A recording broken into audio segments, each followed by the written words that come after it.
ATT requirements. Yes, Canada applies vigorous human rights criteria when issuing permits. That is not in dispute. The structural issue is that most conventional arms export to the United States requires no permit at all. That means no individual risk assessments and no comprehensive reporting. Annual reports tabled since 1990s do not capture the majority of U.S.-bound transfers because those exports are exempt from permits. A reporting framework cannot be considered complete when most of the exports fall outside of its scope. We're told that the U.S. exemption is not a loophole. It reflects a long-standing bilateral defense relationship. Yes, but its practical effect is that most conventional weapons exports to the United States proceed without permit, without assessment, and without detailed transparency. This is by definition a regulatory gap. Canada and the United States do not apply identical. Hi folks, MP Garnet Genis here. We are getting ready for an important debate taking place in the House of Commons starting in about 10 minutes. Now, just to give you a bit of a window into what life is like as an MP. So I was taking the overnight flight from Edmonton, from my constituency, just outside Edmonton, along with my friend and partner in crime here, Arnold Viersen, MP for Peace River Westlock. So we usually take the red-eye flights together from our riding so we can have that extra few minutes with our families on Sundays, but also be here bright and early to work on Monday morning in Ottawa. But it sometimes happens, flight delays, mechanical issues, promises of on-time departure met with about as much consistency as promises from the Liberal government, Arnold? So here we are, a little bit late. We are rushing to Parliament Hill, getting ready to join the debate. We'll probably be there just as it's starting. So what is the debate here? At 12 o'clock, Parliament is going to be debating a Liberal motion to shut down committee considerations of Bill C-9. So this is a rarely used maneuver where the House of Commons can pass a motion requiring the committee to basically end debate. And their motion is very draconian. It would involve no further debate on any amendments, just sequential voting, basically forcing the C-9 issue to be finished, forcing an end to the discussion of this important bill. Bill C-9 is this bill that would raise serious problems for freedom of speech and freedom of religion by removing the religious defense so that someone could be charged with hate speech simply by reading or quoting from a passage of scripture. So I know many of you have been very concerned about this whole issue, and the debate is moving to Parliament in the sense that not committee but the House of Commons is debating this motion.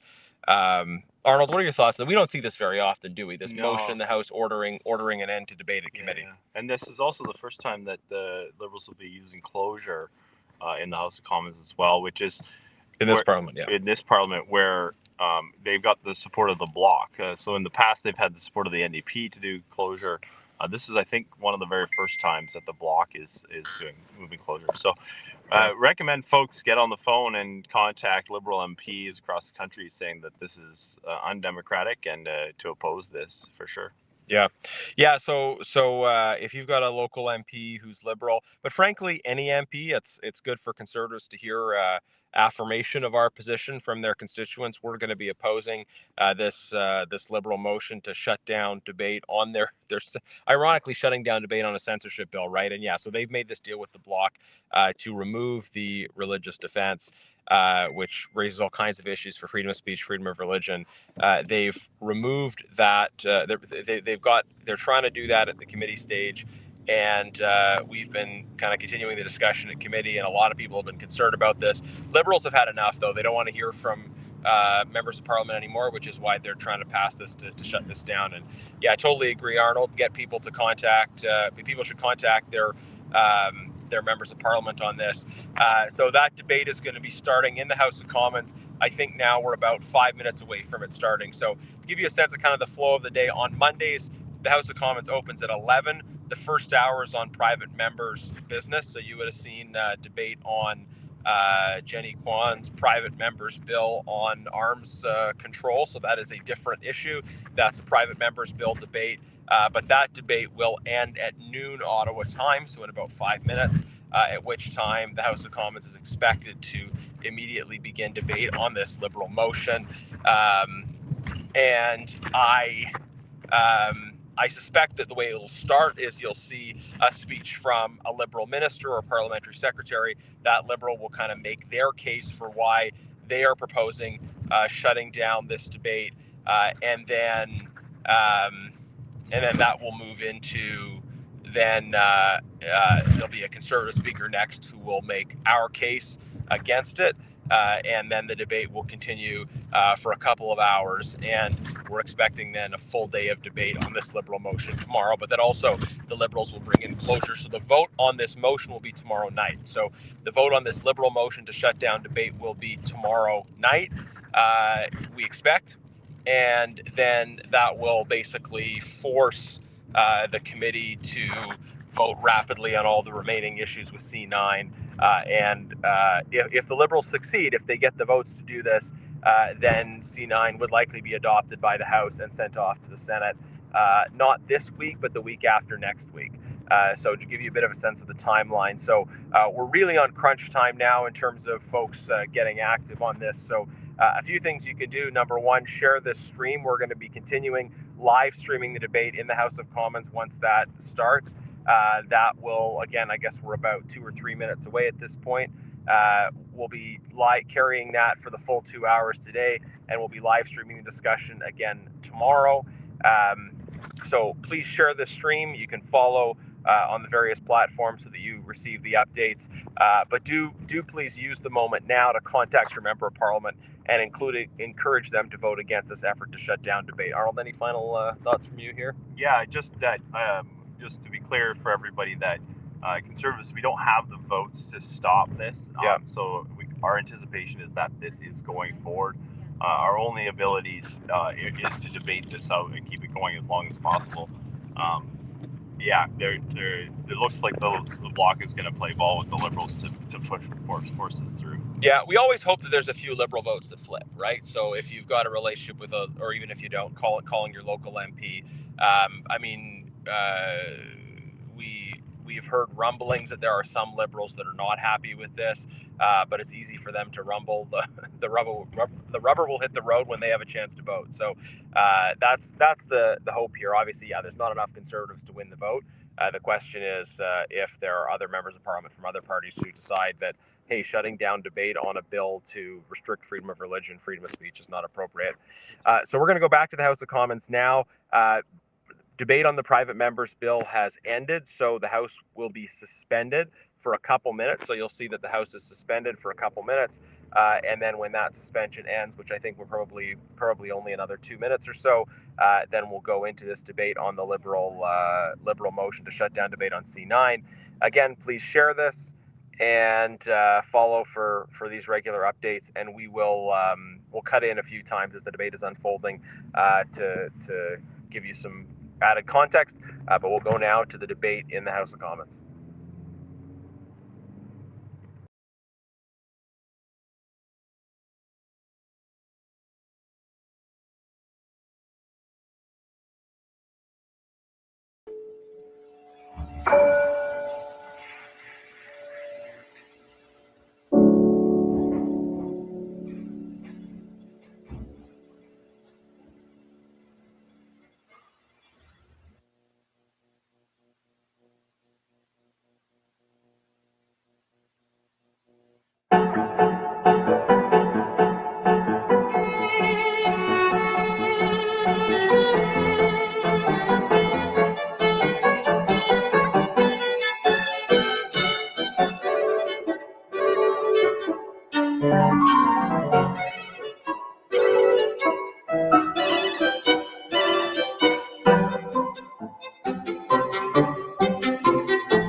The day. Government orders, government business, beginning debate, consideration of government motion number 6, proceedings on Bill C-9, an act to amend the criminal code, hate propaganda, hate crime, and access to religious or cultural places. Mr. Long for Mr. McKinnon, seconded by Mr. Solomon, moves that notwithstanding any standing order or usual practice of the House, Bill C-9, an act to amend the criminal code, hate propaganda, hate crime, and access to religious or cultural places, be disposed of as follows. A. It be an instruction to the Standing Committee on Justice and Human Rights that during its consideration of the bill, 1. The committee shall have the first priority for the use of House resources for committee meetings. 2. At the next meeting of the committee, following the adoption of this order, the committee shall immediately resume clause-by-clause consideration of the bill, whereupon all remaining amendments submitted to the committee shall be deemed moved. The chair shall put the question forthwith and successively, without further debate, on all remaining clauses and proposed amendments and sub-amendments, as well as each and every question necessary to dispose of clause-by-clause consideration of the bill, and the committee shall not adjourn until it has disposed of the bill. Est-ce que vous avez pas assez de lignes ici? Que toutes les questions me font.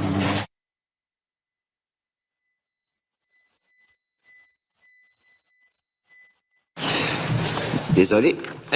3. The chair shall report the bill to the House no later than 2 sitting days after the completion of clause-by-clause consideration. B. The bill may be taken up at report stage last sitting of the House following the completion of the provisions of subparagraph A3 of this order. C. Au plus. C.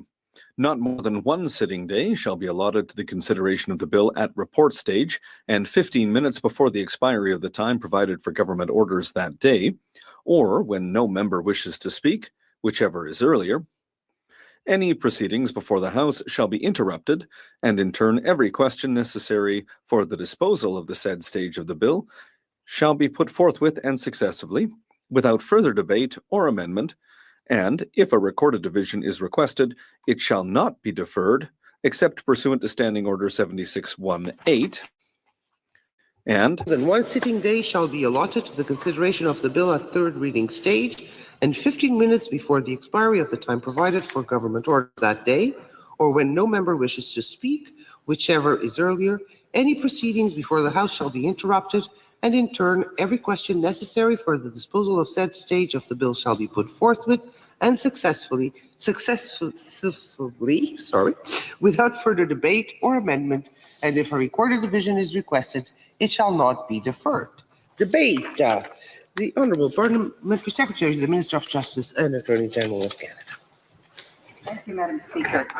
Madam Speaker, partisan politics is failing our most vulnerable communities. Partisan politics is failing our response to hate-motivated crimes and violence in this country. And when partisan politics prevents parliaments from acting to protect Canadians, then partisan politics is failing Canada itself. The motion before us today is a response to that failure. Bill C-9, the Combating Hate Act, was introduced by the Minister of Justice on September 19, 2025, and was referred to the Justice Committee on October 1st, 2025. Today is March 9th, 2026, and nearly 6 months, Madam Speaker, has passed since the bill's introduction. Since then, this House has debated the bill and the Justice Committee has studied it. Well over 30 witnesses have appeared and testified. Communities have spoken, both in person and via briefs, and amendments have been discussed amongst committee members. Parliament has done its job of scrutiny for this 8 pages bill, but there comes a moment when scrutiny must lead to a decision. After half a year of debate and study, the time has come for Parliament to act. The time has come to bring the Combating Hate Act to a vote. Yet the bill remains stalled, not because Canadians are uncertain about confronting hate, but because today's Conservative Party of Canada is divided on this issue.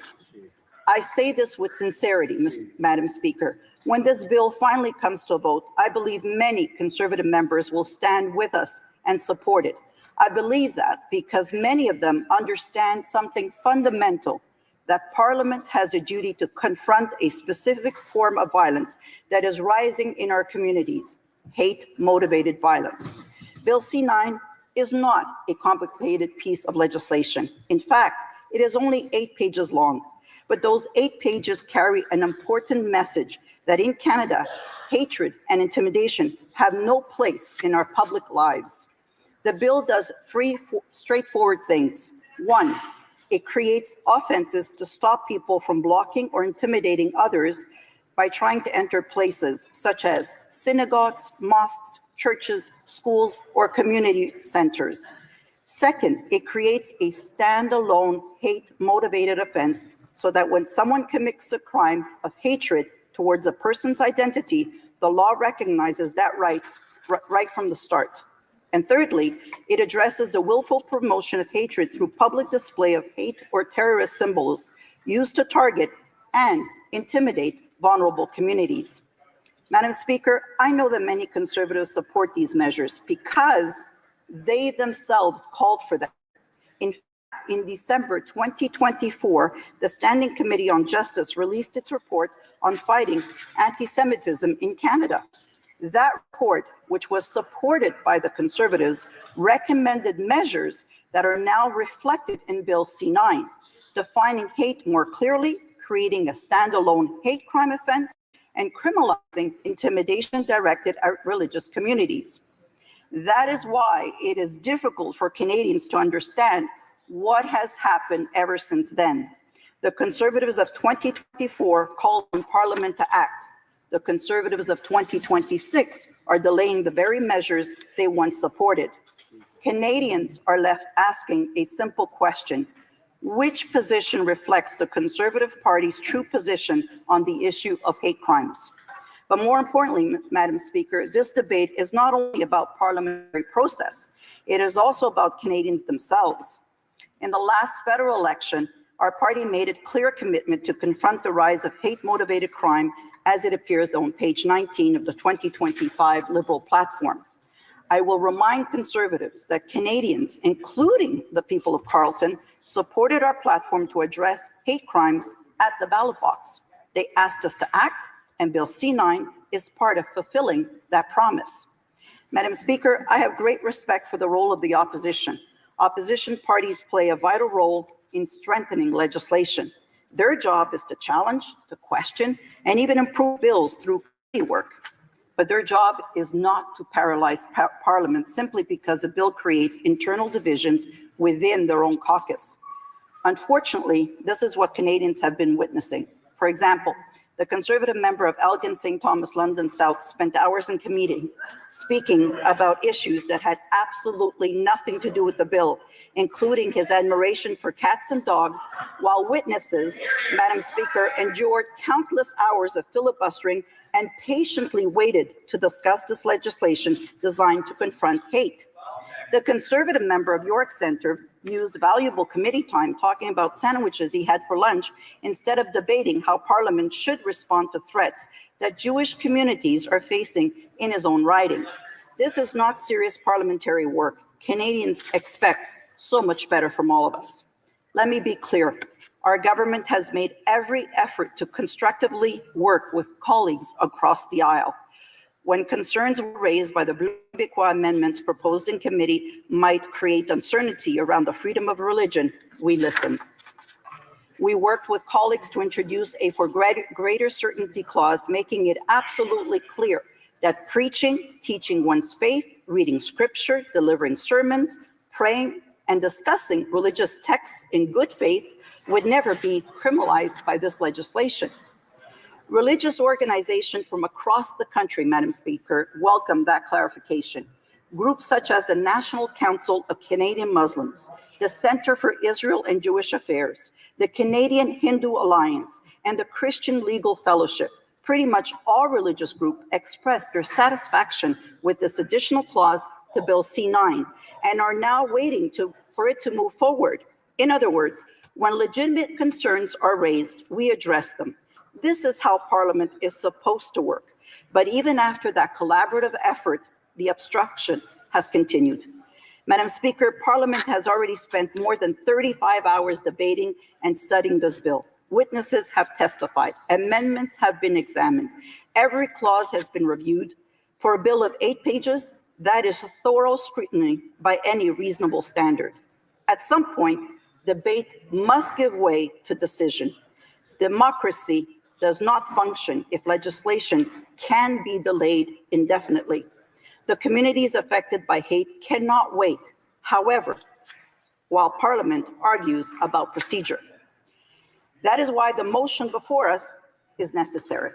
It simply ensures that the committee can complete its work and that this House can finally vote on Bill C-9. Let the legislation come to a vote. Let every member of this House make their position clear to Canadians. Those who support confronting hatred will stand up and vote for it. Those who oppose it will have to explain their choices to the communities who are asking for protection. Here's what's at play. Across this country, we have seen people at synagogues shot at mosques threatened, churches burnt, people at temples harassed, and children arriving at school with hateful or terrorist symbols waved outside their school gates. These are not isolated incidents. They are part of a troubling pattern that communities across Canada are experiencing. Law enforcement, community leaders, and human rights organizations have told Parliament clearly that the measure in Bill C-9 would give them stronger tools to address these threats. Madam Speaker, after 6 months of delay, it is time for Parliament to move forward. It is time to rise above partisan politics. It is time to listen to the voices of Canadians and to send a clear message that hatred and intimidation will never define our country. Thank you, Madam Speaker. Avant que l'on procède, Before we proceed, I would like to note to the House what I neglected to read earlier in reading the motion in paragraph A2. I neglected to read so that it's clear the sentence that without further amendment, all remaining clauses and proposed amendments and sub-amendments as each and every question necessary to dispose of clause by clause. I listened very carefully to my colleague across the room, and something that struck me was rather unique. She talked about how when the Bloc introduced this motion to remove a 50-year-old plus defense in the criminal code, that the Liberals listened, that the government listened, that she and other Liberal committee members listened. So I'm going to ask her right now whether or not she can identify which witnesses that were called to the committee on C-9, which witnesses were brought by this Liberal government to support the removal of the religious defense. Very simple question. I would like a simple answer. the Honourable Parliamentary Secretary. Madam Chair, we had many issues being discussed at committee, and I remember very clearly that when the Bloc Québécois in this House in second reading proposed the removal of such an exemption, my colleague who asked me the question said, and I quote, "Everything is on the table."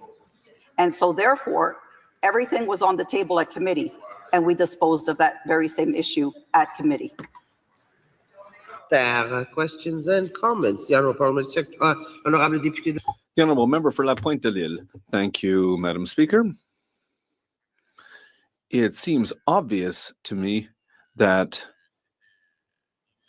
it was illogical that we could simply invoke a religious reason to incite to hate. So I think that it's a very good thing that they accepted the amendment. So I'd just like to know what my colleague has to add on that. Thank you. The Honourable Parliamentary Secretary. Thank you, Madam Speaker, and I'd like to thank my colleague for the question. There was a debate at committee, as we do with any bill, and after having debated the bill and considered the religious exemption in that clause, all members of the Justice Committee voted in favor, which seemed to us to be the thing to do. Thank you. Questions and comments? The Honourable Member for Elgin, St. Thomas, London West. Thank you, Madam Speaker. The Minister of Canadian Identity and Culture said before the Justice Committee that there is, quote, clear hatred in some verses of the Bible and Torah, and that quoting these scriptures should invite discretion for prosecutors to, in his words, press charges. Does the Parliamentary Secretary to the Minister of Justice agree or disagree? Honourable Parliamentary Secretary. Madam Speaker, we are here today discussing the process. The reason why we've presented this motion is because we at committee have been trying very seriously to get this bill studied and come to a conclusion, but we have been unable. As a matter of fact, the member who asked the question has done nothing but filibuster and obstruct the work of the committee, invoking his love of cats and dogs. Oh my goodness.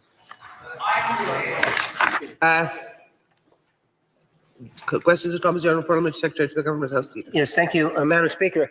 I appreciated the comments that the member has put on the record in terms of why it's so important that Bill C-9 pass, and a bit of the frustration from the official opposition in the manner in which they feel that they have an absolute entitlement to be an obstructive force inside the House of Commons, and indeed at times in standing committees. As the member has pointed out, this is an issue that was raised during the last federal election. It was indeed a ballot question, as she has put it. And my question to the member opposite, would she not agree, given the very nature of the issue, that it is indeed time for us to recognize that the Conservative Party seems to be more interested in the Conservative Party agenda, which in part includes fundraising on this issue, than it is in the public interest of Canada. And we can see that but through the filibustering they put forward in Bill C-9 of committees. The Honourable Parliamentary Secretary. Thank you, Madam Speaker, and I thank my honourable colleague for his question. Madam Speaker, we've seen a rise in incidents of anti-Semitism, including 2 shootings at synagogues just last week.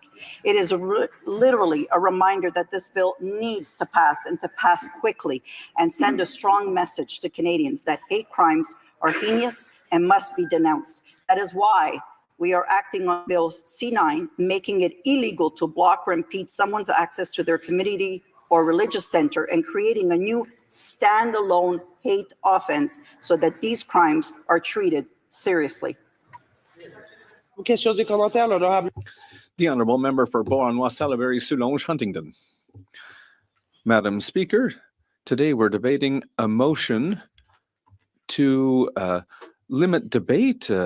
It's funny to say it, but on Bill C-9, because at committee, the religious right wing of the Conservative Party is blocking the committee's work because there's an amendment that was passed by the Liberals and the bloc on the religious exemption, which would remove the religious exemption from the criminal code. And Madam Speaker, what they're doing is, again, blocking the committee work. It's filibustering from the far right wing, and it doesn't make any sense. So we can't accept that hate is propagated through religion. Can the member please speak more to this issue? The Honourable Parliamentary Secretary. Thank you, Madam Speaker. Indeed, we have seen filibustering, as we see, as we say, for hours and hours and hours at committee, and we see that members of the Conservative Party are divided. There are some who are in favor of this bill, which is good legislation, and there are others who are against it. And unfortunately, Canadians are paying the price of that, because we're seeing incidents that need action. We need to move forward with this bill, which will protect Canadians. And that is why we've had to move forward in this way. And we are hopeful that this motion will pass the House of Commons so that members of the committee can continue their work. Thank you.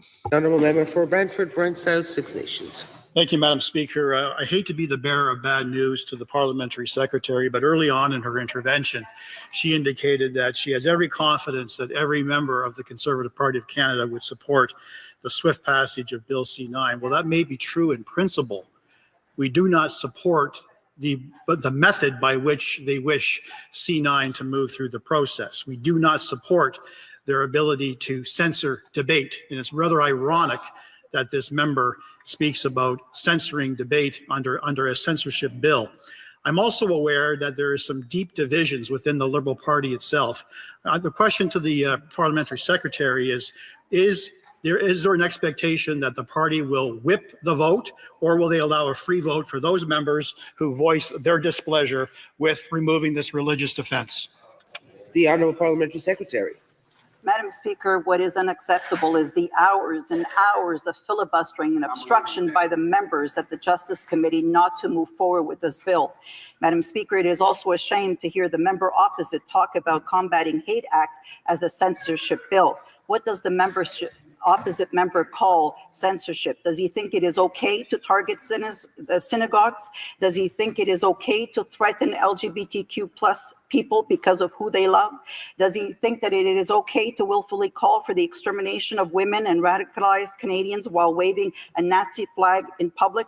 Madam Speaker, which form of hate is the member opposed trying to protect? The Honourable Député de Mirabel. The Honourable Member from Mirabel. Thank you, Madam Speaker. Today, we're working on C-9, not so much on the essence of it, but more so on time allocation. The committee, on any amendment, on any clause, so long as Conservatives decide to keep speaking, well, basically, we can't keep working. They can read the phone book, the Testament, any book, and that can take a long time. I'd like the colleague to explain what happens if we don't go ahead with the motion today. A brief response from the parliamentary secretary. Thank you, Madam Speaker. I thank the colleague for his question. I feel like saying that we've witnessed a, shall I say, 4 p.m. to 2 a.m. session that was full of filibustering alone. It's an example of people reading absolutely anything from absolutely any book, and things that have absolutely nothing to do with this bill. This is a tactic being used to stall and to not go ahead with this bill.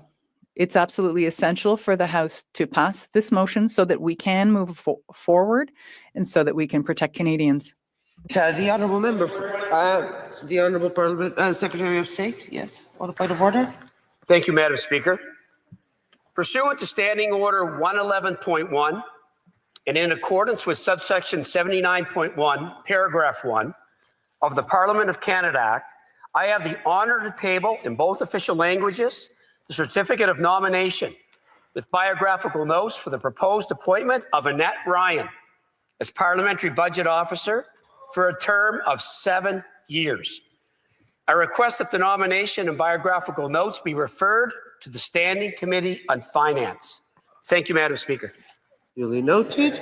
Resuming debate, the Honourable Member for Brantford, Brant South, Six Nations. Thank you and good morning, Madam Speaker. At the outset, I wish for unanimous consent to split my time with the member for Elgin, St. Thomas, London South. The Honourable Member have unanimous consent? Agreed. The Honourable Member. It's absolutely a pleasure to always rise on behalf of the exceptional residents of my riding, and in addition to Canadian faith leaders and Canadians from coast to coast to coast who we have heard through emails, through telephone calls, through town halls, through stakeholder meetings, a whole litany of pieces of communication, that they are extremely disappointed with these Liberals and their attempt to challenge and to stifle freedom of religion and freedom of expression. Let me make something abundantly clear, Madam Speaker.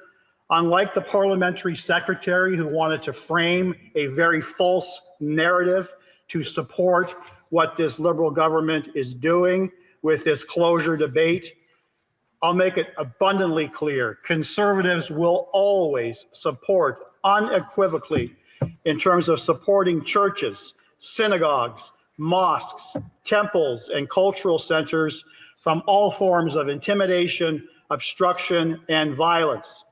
Canadians of every faith must be able to gather and worship without fear from terrorists, from those individuals who would wish to intimidate, but more importantly, from the Liberal government.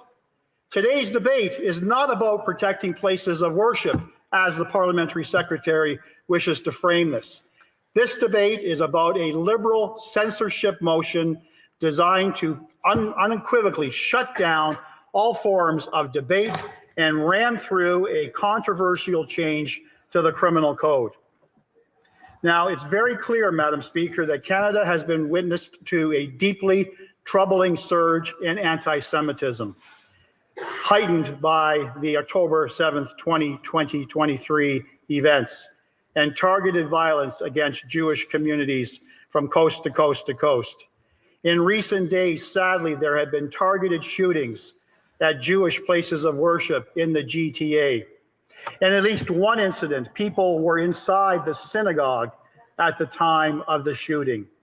Jewish Canadians are increasingly feeling that their communities are under siege.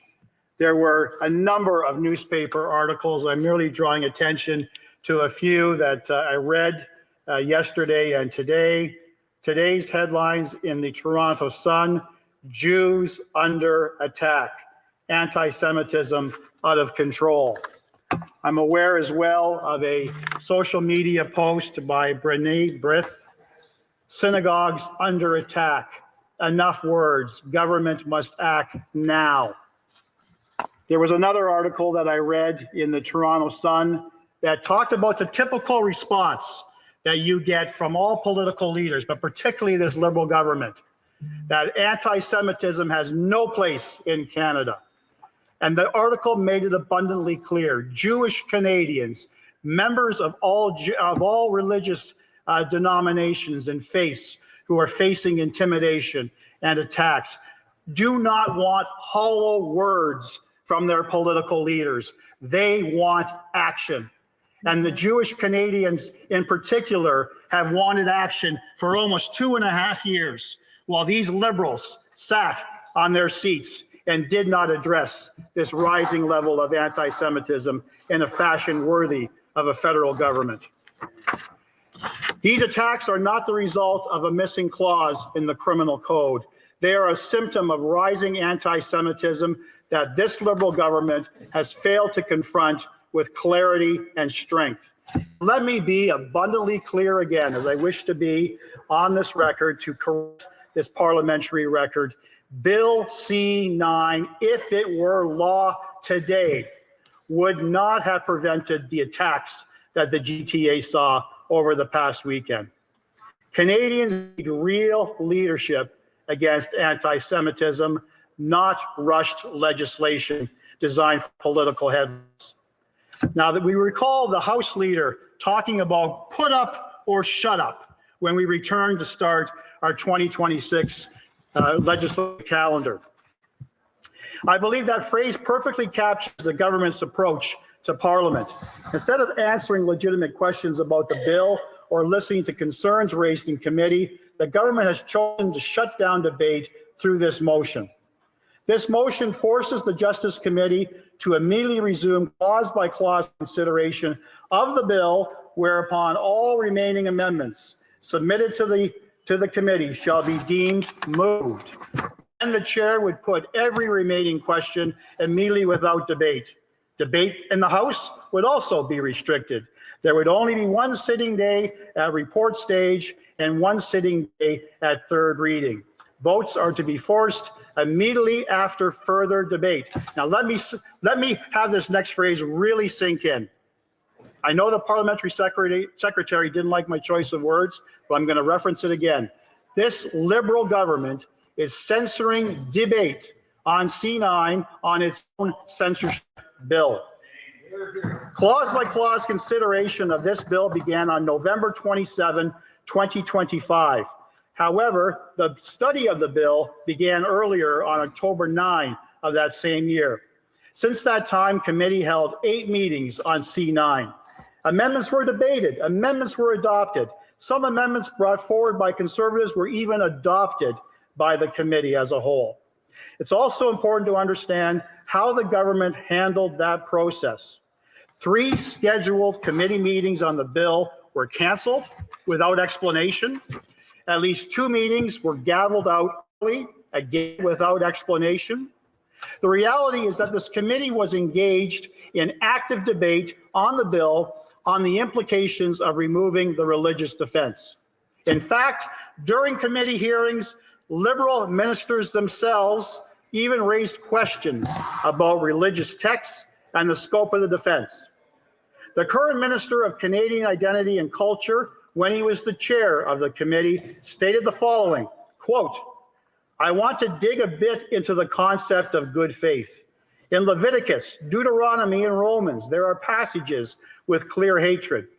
I don't understand how the concept of good faith could be invoked if someone were literally invoking a passage from, in this case, the Bible, though that there are other religious texts that say the same thing.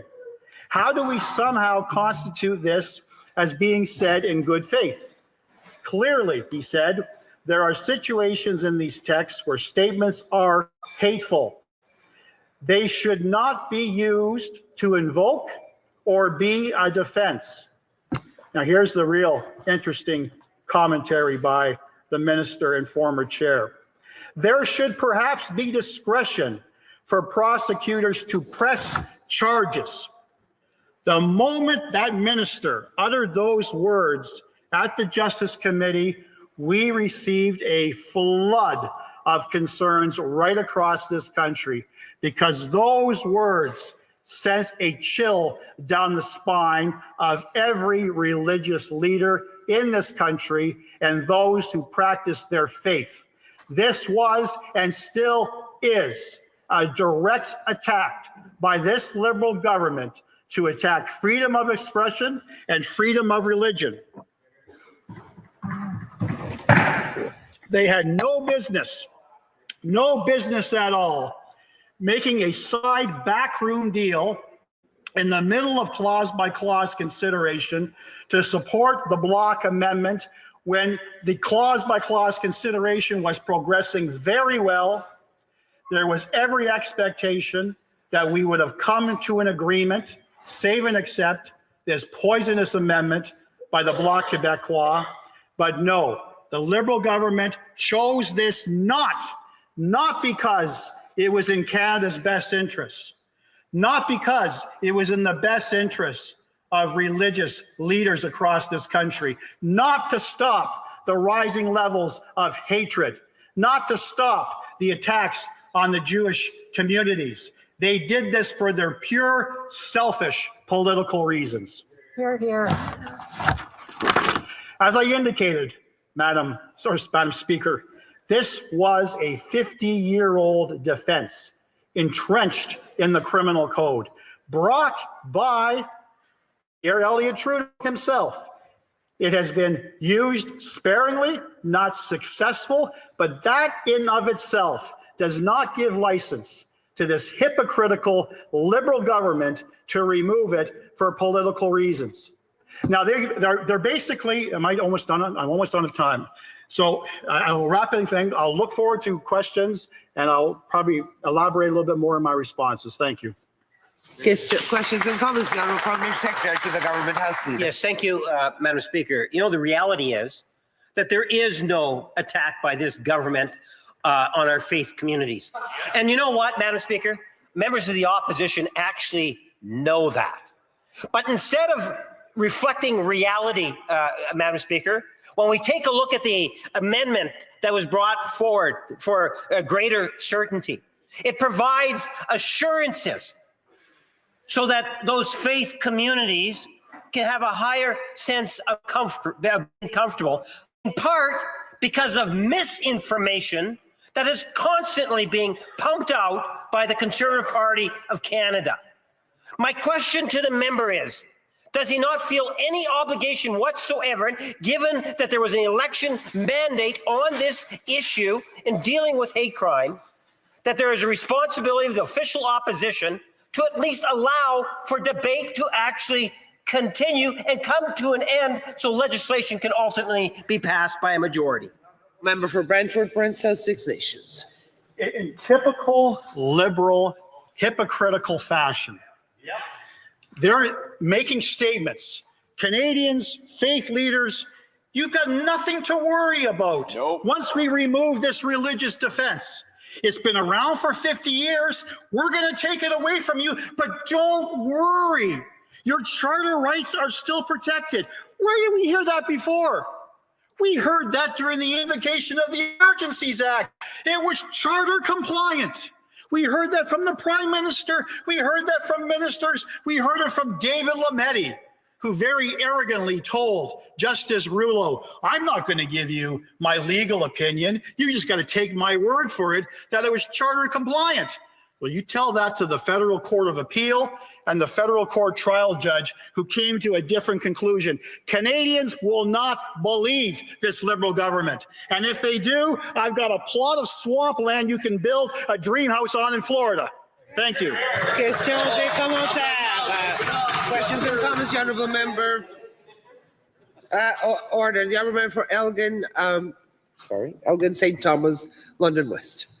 Thank you very much, Madam Speaker. I noticed in the earlier intervention by the Parliamentary Secretary to the Minister of Justice that there was a lot of historical revisionism on what actually happened at the Justice Committee, specifically regarding the block amendment to remove the long-standing protections for religious speech. She indicated that there had been robust debate and that the committee heard what was at stake there. I'm wondering if my colleague, who is the Vice Chair of the Justice Committee, could speak to his recollection on how much the Liberal members actually intervened on that and how much testimony we got to hear from witnesses on that. Honourable member for Brantford, Brent South Six Nations. That was a fantastic question by my exceptional colleague. The answer, the simple answer for all those who have a fond recollection of some great comedy movies from the 1970s and 80s, the answer to my colleague's question is 0.0. A reference to Dean Warmer and Animal House. We heard from numerous witnesses, Madam Speaker. Not one Liberal committee member, including the Parliamentary Secretary, ever asked one question to support whether the removal of a 5-decade-long religious defense was appropriate at this point in time to deal with the rising levels of anti-Semitism. 0.0. Questions et commentaires. Questions and comments? Honourable member. Sorry. My God. The honourable member for Kamloops, Thompson Nicola. Okay.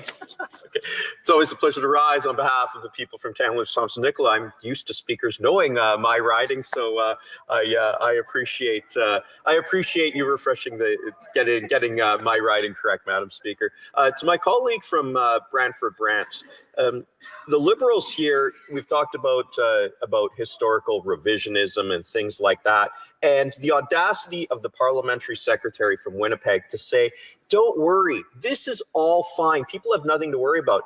I've had faith leaders from my community of Kamloops, Thompson Nicola come and speak to me about their concern about this bill. Where you hear concerns is on the ground. Will the Liberals get out of their ivory towers and actually address these things, or are they just going to plow through with a bill that faith communities have serious concerns about? Thank you. Honourable member for Brantford, Brent South Six Nations, 15 seconds. The Justice Minister promised Canadians that he was going to listen. He was going to embark on consultations. I know because my inbox is flooded with thousands and thousands of concerns. Hundreds of thousands of Canadians have written to Liberal MPs right across this country saying, back off on supporting this removal of the religious defense. They refuse to listen to Canadians, pure and simple. Resuming debate, the honourable member for Elgin, St. Thomas, London South.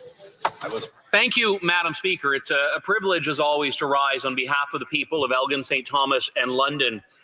I said in my maiden speech in the chamber that I came to Ottawa with the goal of making Canada a freer place. Indeed, one of the motivations I had for getting into politics was seeing how our fundamental freedoms, including, notably, the freedom of expression, was under threat. largely by a lot of policies we've seen and decisions we've seen from this Liberal government in the last few years. And it was in that spirit that I rose to the task of combating this very dangerous bill, C-9, from the get-go. When the Liberals put this forward, and I saw in the text of the bill language that will not be used to protect marginalized community, but will actually inflict harm on the very people the Liberals claim it will protect. Now, let me say first and foremost that hate is real. It is a scourge in society. I have seen the brazen anti-Semitism unleashed on Canadian streets since October 7th.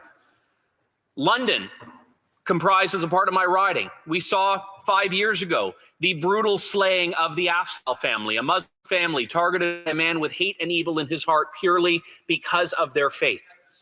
We have also seen 123 Christian churches burned or vandalized in the last 5 years.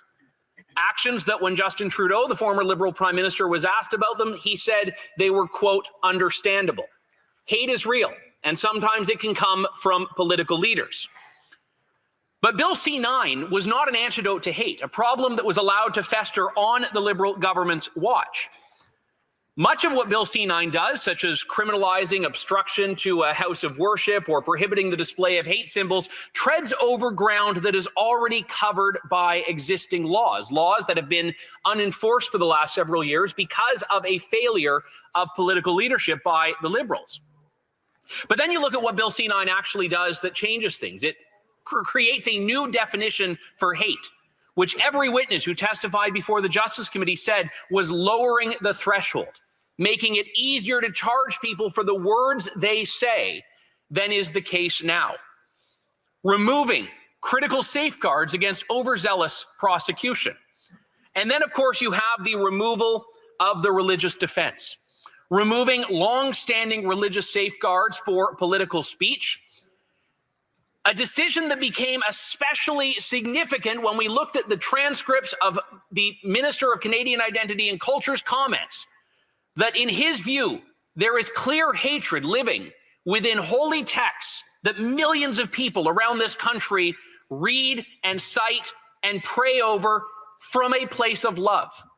But to the minister, he says there's clear hatred, and not only that, prosecutors should be able to, in his words, press charges against those who cite them. That is why all of the declarations and claims from Liberals that they will protect charter freedoms, they will protect freedom of expression, they will protect religious freedom, why all of those claims ring so hollow. Because they have been abundantly clear in their language that they do not protect that. They do not value the role that faith plays in society. And I want to give a perfect example of why the Liberals cannot be taken at their word that they will protect charter freedoms. The parliamentary secretary to the Minister of Justice said before committee, quote, freedom of religion is already fully protected by the Canadian Charter of Rights and Freedoms. She said that to assuage concerns that Bill C-9 would lead to the further erosion of these freedoms. Well, does it sound familiar to you, Madam Speaker?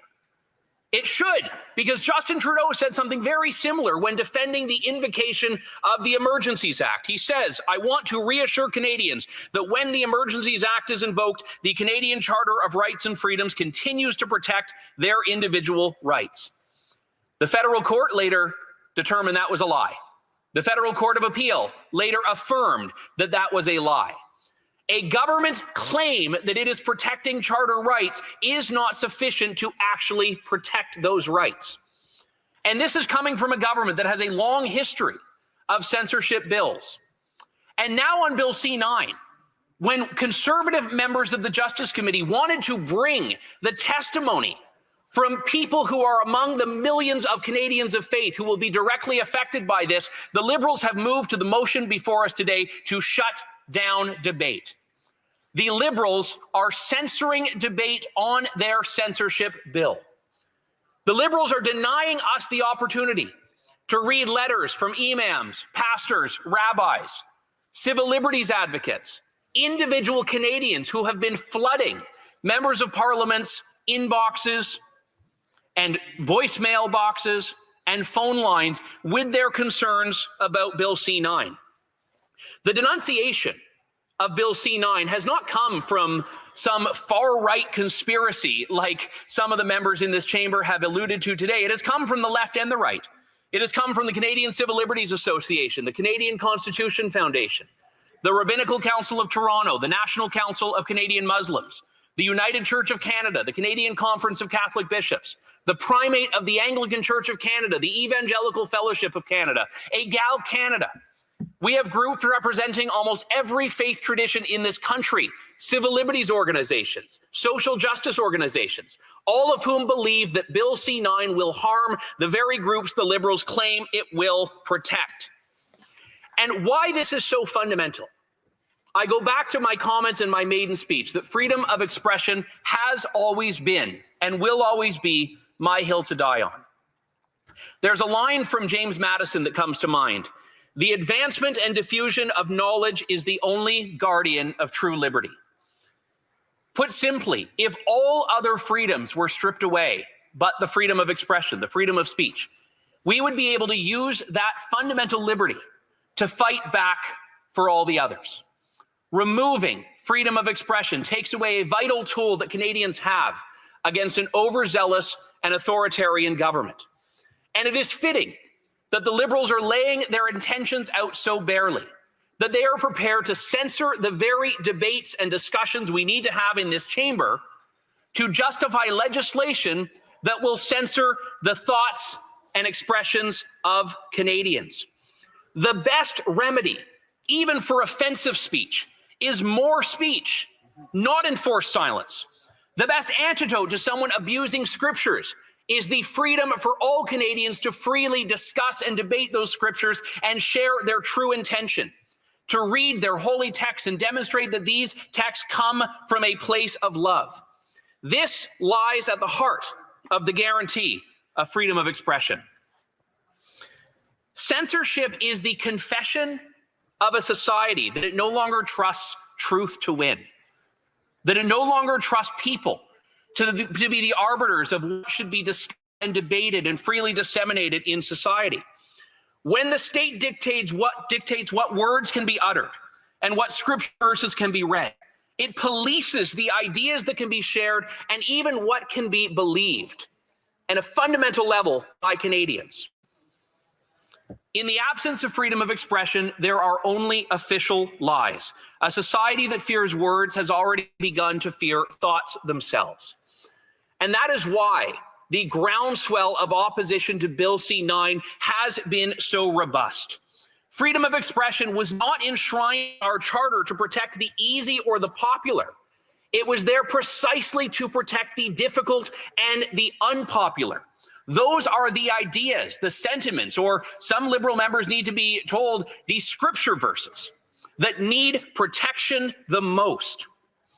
So this is not, when we stand up for freedom of expression, a guarantee that every voice will be or should be welcomed. It's to say that no voice should be silenced because of the dictates of a state that wants to draw an arbitrary line on what constitutes hate to silence those it hates. And that is, to be perfectly frank, what is at stake today, Madam Speaker. The Liberals not only want to silence in our society certain viewpoints and ideas, and yes, people, but they want to silence those voices from even being heard in the legislative process. I will close on this. Freedom of expression is the covenant of a free people, that no idea is so dangerous it may be buried, and that no citizen so small that their voice must be denied the light. The Liberals may wish to be the arbiters of what we say and even what we think, but they do not have or deserve that license. Thank you. Questions and comments. The Honourable Parliament Secretary to the Government House Leader. Yes, thank you, Madam Speaker. You know, through the issue of time, Canada has evolved and adhered to values that are envied around the world. And a part of that means that there have been legislative changes that have taken place, both at the national and the provincial level, because it is deemed based on a reflection of Canadian values. For example, hate-motivated assaults. They take place today in Canada, Madam Speaker. And I truly believe that the values that Canadians have reflect very negatively on that aspect of society. This legislation incorporates that particular value. Someone shouldn't be assaulted because of a particular faith that they might belong to. That makes it incorporated into legislation, Madam Speaker. Does the member oppose that? Member for Elgin, St. Thomas, London South. Thank you, Madam Speaker. Not only do I not oppose it, but I'm very proud that it is already illegal and nothing in Bill C-9 changes that. Perhaps the member should spend less time, talking and more time reading the legislation he talks about. Order. Questions et commentaires, l'honorable député. The honorable member for Beauharnois, Salaberry, Soulanges, Huntington. Merci beaucoup, Madame la Présidente.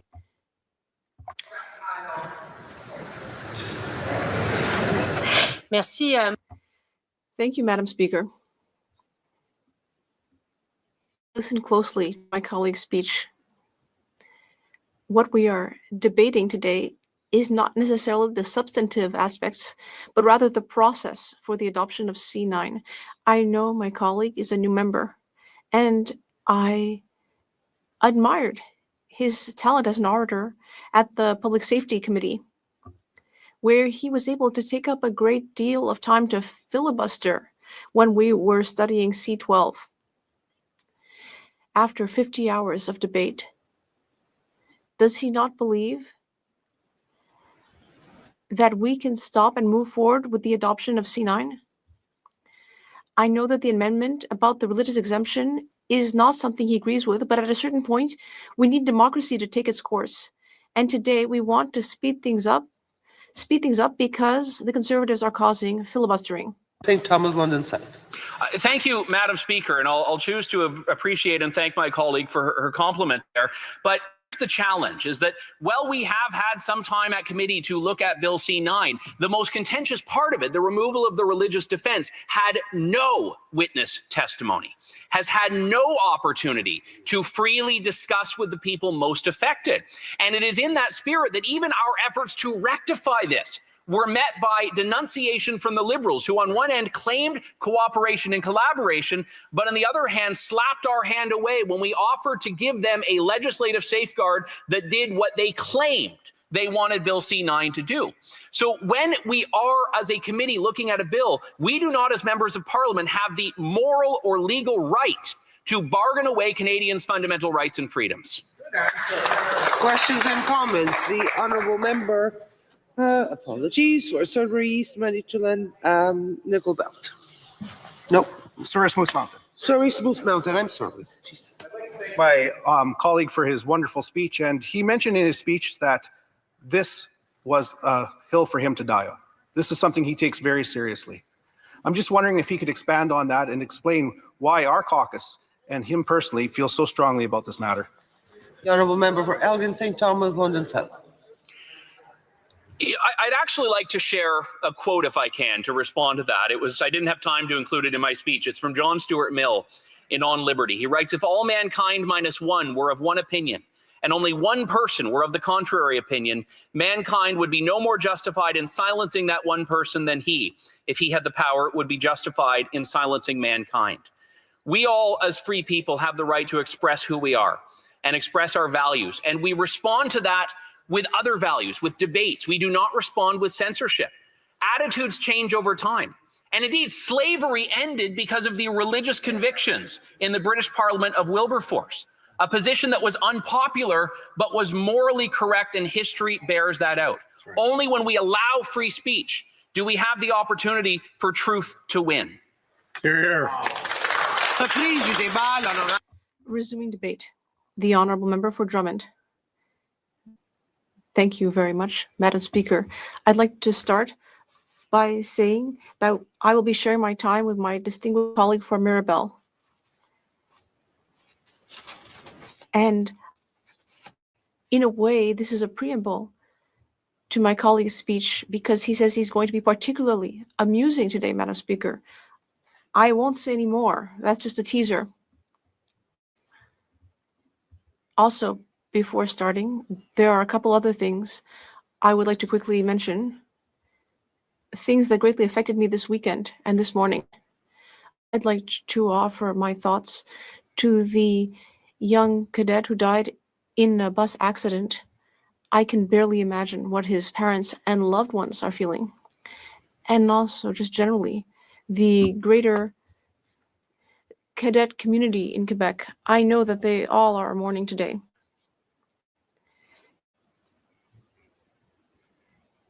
And there was also something else that happened. In Drummondville, a woman was found dead in a residential area. And we don't have any context for what happened. But when things like that happen in a peaceful community, in a very close-knit community, well, the whole community is in turmoil because of this, and I'm thinking about all of these people who are affected. Okay, now we're almost at the end of this three-ring circus on C-9. We need to call a spade a spade. What we're seeing here is the manipulation of truth and facts. We're seeing disinformation. And we're seeing disinformation specifically to very cynical ends, dishonest ends, I would say. Madam Speaker, let me just start by reminding the House what the Bloc Québécois wanted. I think it was very reasonable, given the nature of Bill C-9. First of all, we wanted to reestablish the consent of the Prosecutor General for hate offenses. That was to add another layer of checks and balances to reassure people who were concerned that this measure could be used wrongly, so that any old person could get up one day and launch a prosecution. Removing the religious exemption from the criminal code doesn't mean that it would be easy to do. There would be another layer of checks and balances. So even though in Quebec we have our own methods, this guarantee would apply to all of Canada. And so I think it would strengthen religious freedom of expression. And another key part of everything that happened at committee with the Conservatives, well, of course, it was the removal of the religious exemption for this offense. Of course, it's okay to be religious, to practice a religion, to have faith in your life and to support that faith in every aspect of your life. Of course, that's fine. We've always respected that. It's a basic right. And the Bloc Québécois will never attack that right, despite what the Conservatives were saying at their three-ring circus at committee.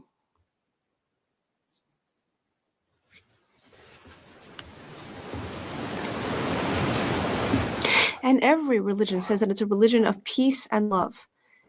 Every religion says that. No religion says we want to promote hate speech and violence.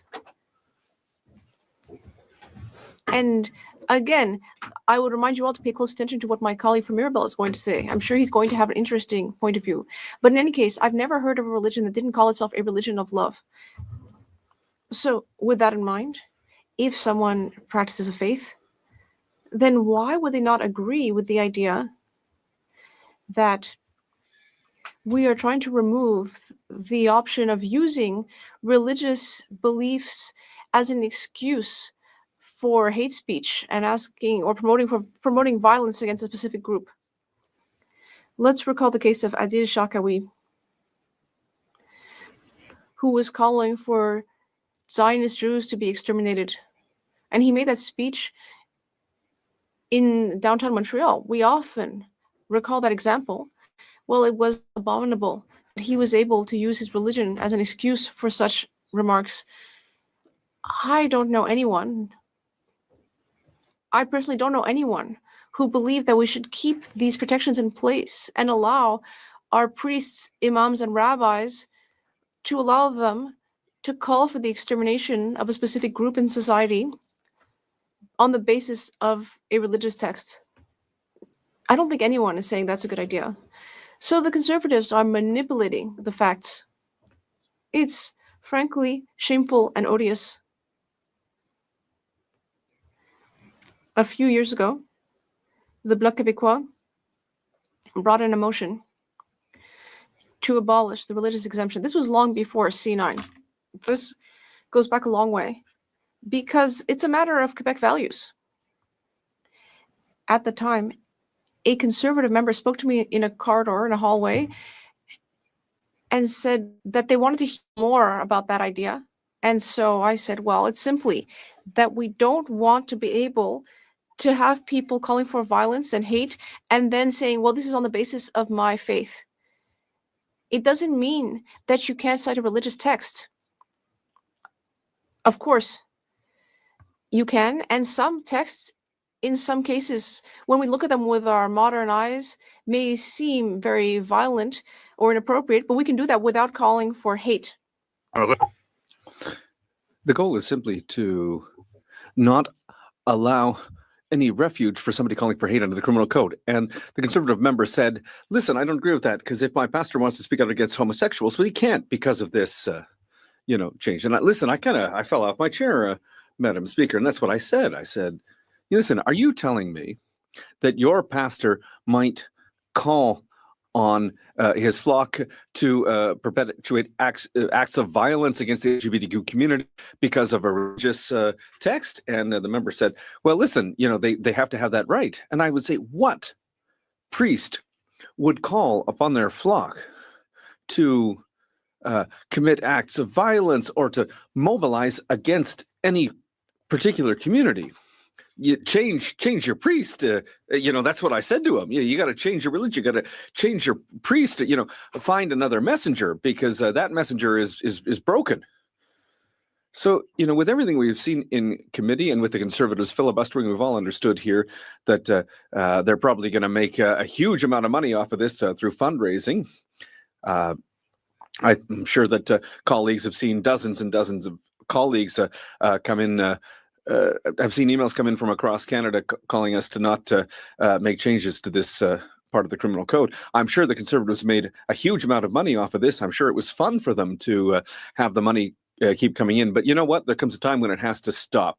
When we see spectacles where there are members with Bibles in their hands bashing the Bloc Québécois in committee, Madam Speaker. Well, you know what? It's time for that to stop. The parliamentary process and democracy have to be able to move forward, as my colleague said earlier. So there comes a point where we have to work. We have to move forward. And, we can agree or disagree on certain things. But listen, at the end of the day, you have to realize that, filibustering doesn't get you anywhere. And, we need to move forward. So, sometimes you have to give people the benefit of the doubt. I think there are people among those members who truly believe that abolishing the religious exemption is an attack on their fundamental rights to practice their religion. Maybe there's some who truly believe that. But I'd like to know what's worse, Madam Speaker. Is it worse to be a federal member and not be able to understand the scope of an amendment like this block amendment? Or to perfectly understand the amendment, but abuse the trust of their voters by leading them to believe that it's going to restrict their religious freedom? I don't know what's worse between being incompetent or between bad behavior. And I think there's a very a thin line here, Madam Speaker. So as my colleague was saying earlier, there comes a point when yes, it's all right to be a little bit sensational from time to time, but disinformation doesn't have its place, and certainly manipulating facts and truth doesn't have its place here. I think it's time for this to end, and that's why the Bloc Québécois supports this motion, which will restrict debate and allow us to move on so that we can make this parliament work and talk about other important subjects. Thank you. Questions et commentaires. Questions and comments. The honourable member for Hamilton. West Hamilton Ancaster Dundas. Ancaster Dundas. Yes. Thank you, Madam Speaker. I apologize my question isn't in French, but I really appreciated the speech from the member opposite.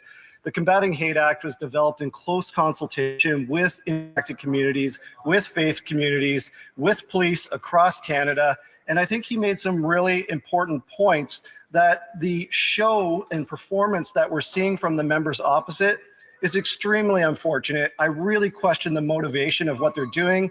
And I would like the member opposite to maybe comment on what he sees as the damage of this performance, of building this up to be something that it's not, in a purely cynical way to fundraise and gain followers, likes, clicks, and subscriptions. Thank you, Madam Speaker. The honourable member for Drummond. Well, it's not the first time, and I thank my colleague for the question, Madam Speaker. It's not the first time that we've seen these actions from the Conservatives. We saw it with Bill C-11. Once again, facts were deformed. They called that bill an attack on freedom of expression, which was not the case, and it was neither the case nor the intention of that bill. So the impact that this has, and to answer part of my colleague's question, is that it adds to cynicism for Quebecers and Canadians towards our system, towards Parliament, and towards the work that we do. It's all right to disagree with things, and it's all right to share a point of view, obviously, and of course, it's good to debate that. But there comes a time when, it can't become disinformation and manipulation of facts for partisan reasons. Thank you. Brandon Souris. Souris Mousmant. Oh, Souris Mousmant. Thank you, Madam Speaker. The member, he accused the Conservatives of being cynical and spreading misinformation and disinformation and about the religious exemption. How can he say that after the minister himself said at committee that pastors who cite the Bible should be charged criminally? This is exactly why the Conservatives are against this motion, or against this, because we don't trust the Liberals to be the arbiter of our thoughts, of our decisions, what we believe in. How can he square that circle? The honourable member for Drummond. Madam Speaker, I don't have the specific quote from the minister in front of me, but I would be very surprised that a minister would say in committee that a pastor who quotes a passage from the Bible could be charged criminally. I don't see in what kind of medieval world something like that would have been said. So I won't answer because I don't have all the facts. And when I don't have the facts, you know what I do, Madam Speaker? I inform myself before I speak out. Thank you. The honourable member for Saanich Gulf Islands. Thank you, Madam Speaker. And I'd like to thank my dear colleague, the member for Drummond. I have a lot of concerns about Bill C-9. But that's not the subject today. But I do have a problem with the idea that it's so important that we have motions like this to study a bill very quickly. For me, the problem is with another part of Bill C-9, which is to say that in a protest, it's possible to break the law because one is not respecting a certain distance between the protest and another building, that somebody might have no idea that that's the case. What does the member think about that aspect of the problems with C-9? The honourable member for Drummond.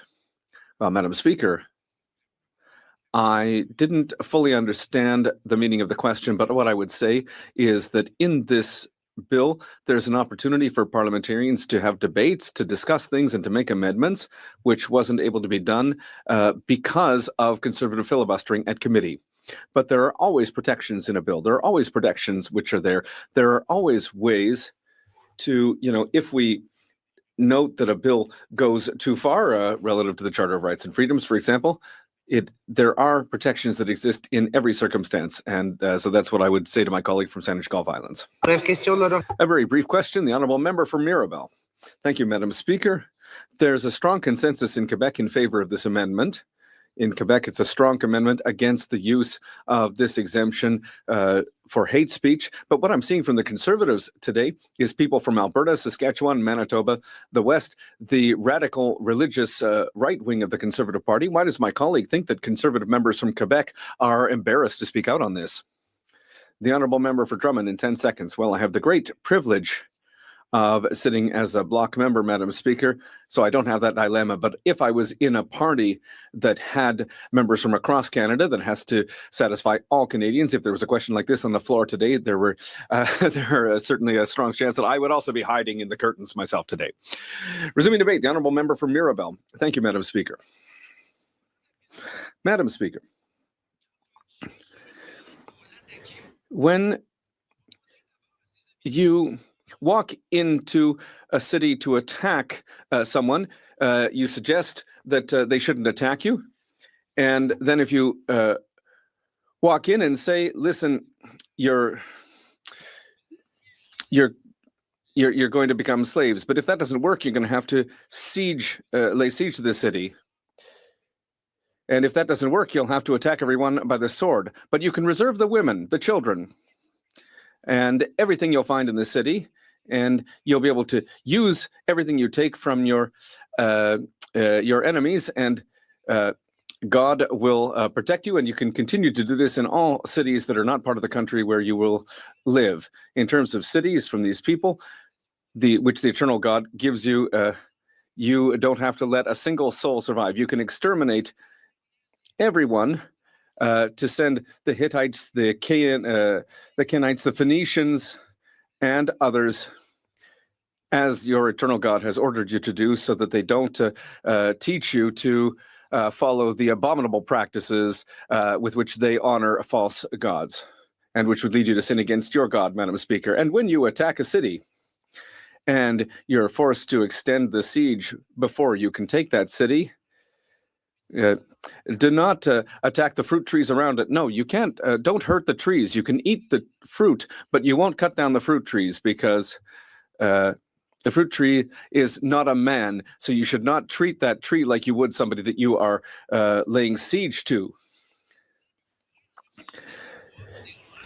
However, if it's not a fruit tree, you can cut it down and use it to lay siege to the city until it succumbs, Madam Speaker. So I finished the quote.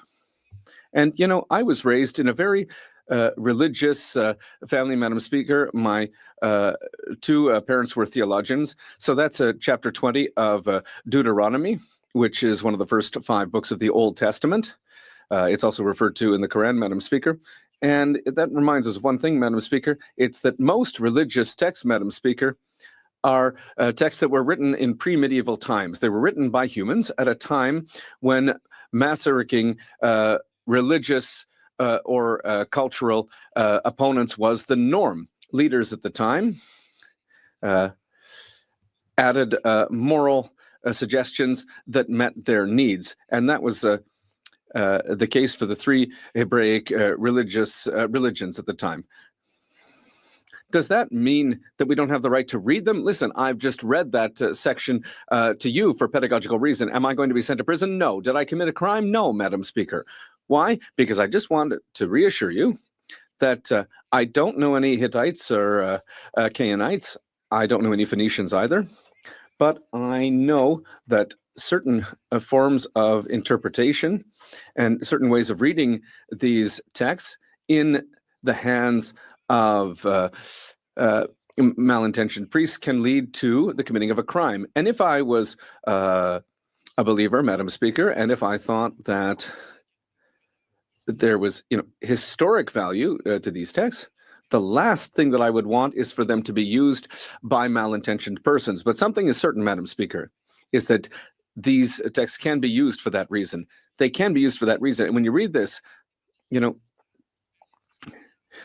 last thing you want to do is, go out and spread love, after you've read that speech. So religions have evolved, and most religious texts are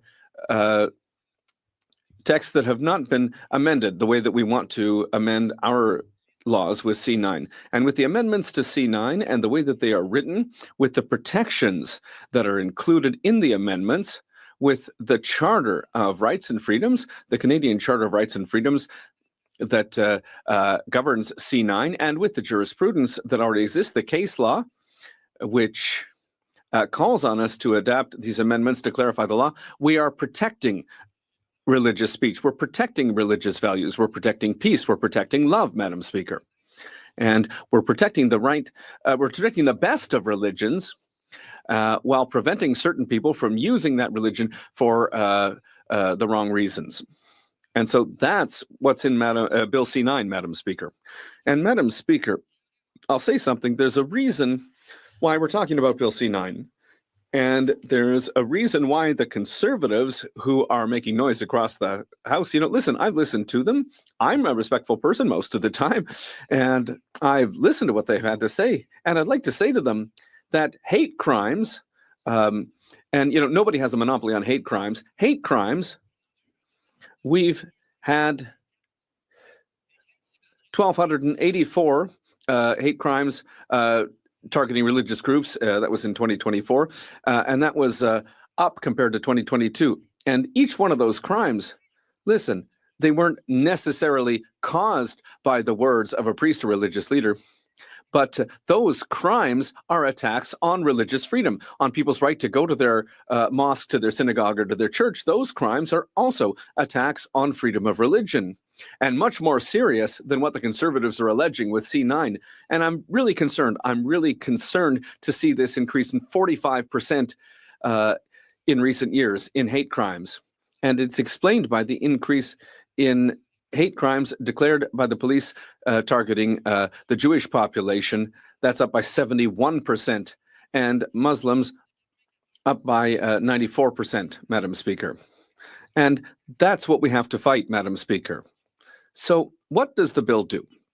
Well, the Conservatives, and listen, we have to remind them that, what we have before us is a time allocation motion. Earlier, they said,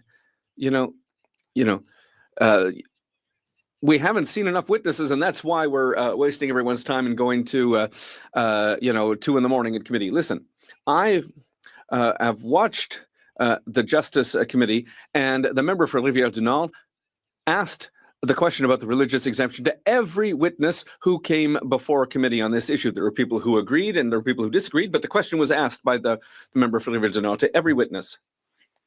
And listen, when you're spreading misinformation, that's not debate. When you're wasting time, that's not debate. So what does the bill do? It reestablishes consent of the Attorney General to allow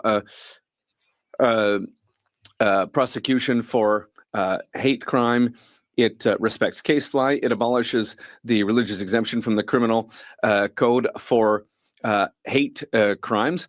And if you read the clause, it does not prevent anyone, Madam Speaker, from reading or teaching religious texts, which they can do with full freedom. Now, it's not normal to hide behind one particular clause of the criminal code to be able to commit crimes. And if I was somebody who was profoundly religious, the last thing that I would want is to be associated with somebody who uses and instrumentalizes religion to commit crimes. In 2017, Madam Speaker, we know the case of Adil Shakawi in Quebec, and that's why there's a consensus in Quebec for the kind of amendment that we've proposed for C-9. There's a consensus, and that's why the Conservative Quebecers are hiding in the third basement right now. In 2017, somebody said that Jews were the worst part of humanity and they needed to be massacred on Judgment Day. And, in 2024, in Port Coquitlam, there was a call to the death of Jews and Christians. Now, that's not love, Madam Speaker, Or in 2024, October 2024, Adil Shakawi called for death to Jews in his prayer, Madam Speaker, at an event. And listen, he would have been good, at finding tax loopholes, this guy. And they weren't able to, move forward with criminal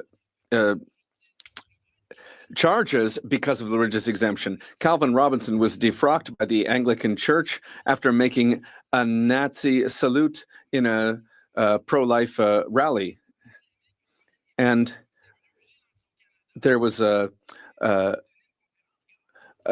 religious leader who wasn't allowed to come into Canada, thanks, among others, to the efforts of the Bloc Québécois, because there were plans for a conference that would have incited hate, Madam Speaker.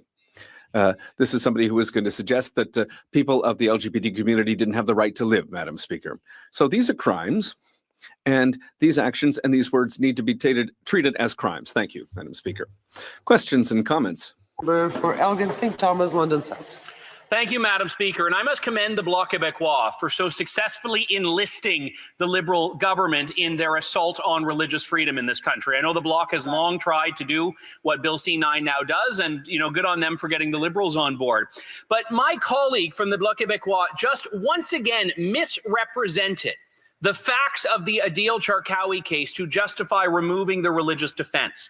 So my question to my colleague is this: will he acknowledge that the religious defense does not and has never applied to criminal code provisions dealing with violence or the threat of violence, and acknowledge that prosecutors did not invoke the existence of the religious defense when not proceeding with charges against Mr. Charkawi? Will he clear the record and stop misrepresenting the record? Here, here. The honourable member for Mirabel.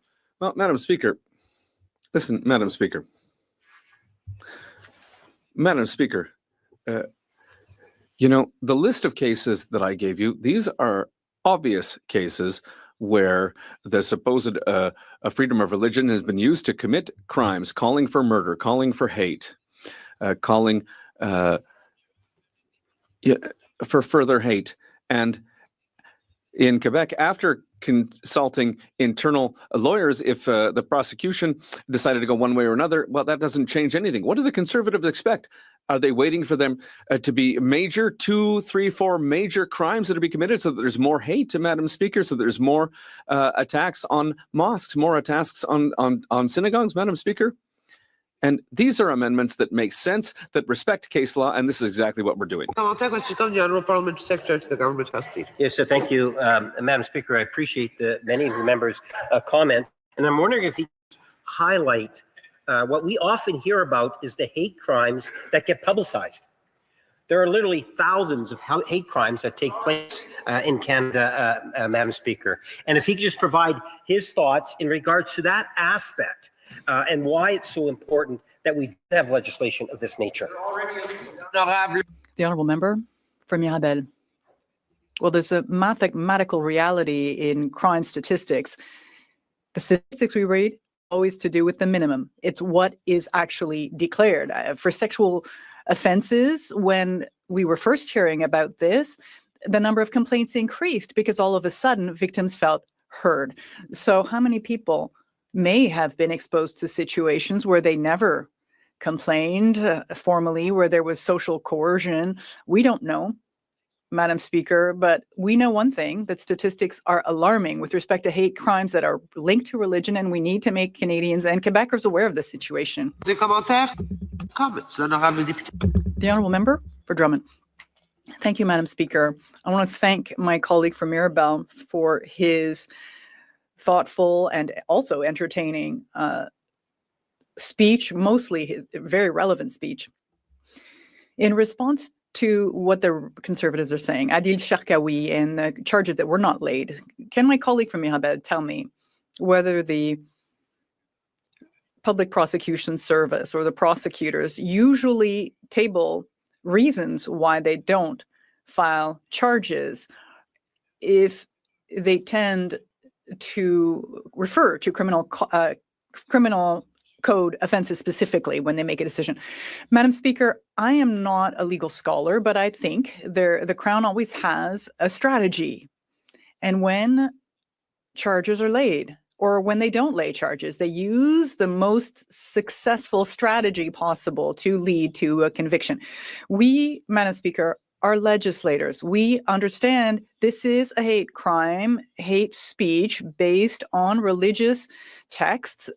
So let's say there is a prayer during a protest to hide behind the law. I'm convinced that's the purpose of it. A couple of weeks ago, I was protesting against the high-speed rail, Alto, and everything that was happening in my riding. And we weren't hiding behind a prayer. I think the intent behind Adil Charkawi was to use this particular protection within the criminal code to be able to go much further than any regular citizen could go. And that's what we need to look at as legislators, the intent, people's intentions. The Honourable Parliamentary Secretary to the Government House Leader. Yes, thank you, Madam Speaker. And if I may, just to start off by making it very, very clear, I truly believe, as I know my colleagues believe, that no one in Canadian society should feel unsafe because of who they are. And when you take a look at Bill C-9, Madam Speaker, Bill C-9 deals with a critically important issue, an issue in which was raised in the last federal election, and it was a commitment that today's Prime Minister made to Canadians less than a year ago, dealing with the issue of hate crime, to provide and come forth with legislation that will actually have a real and tangible impact.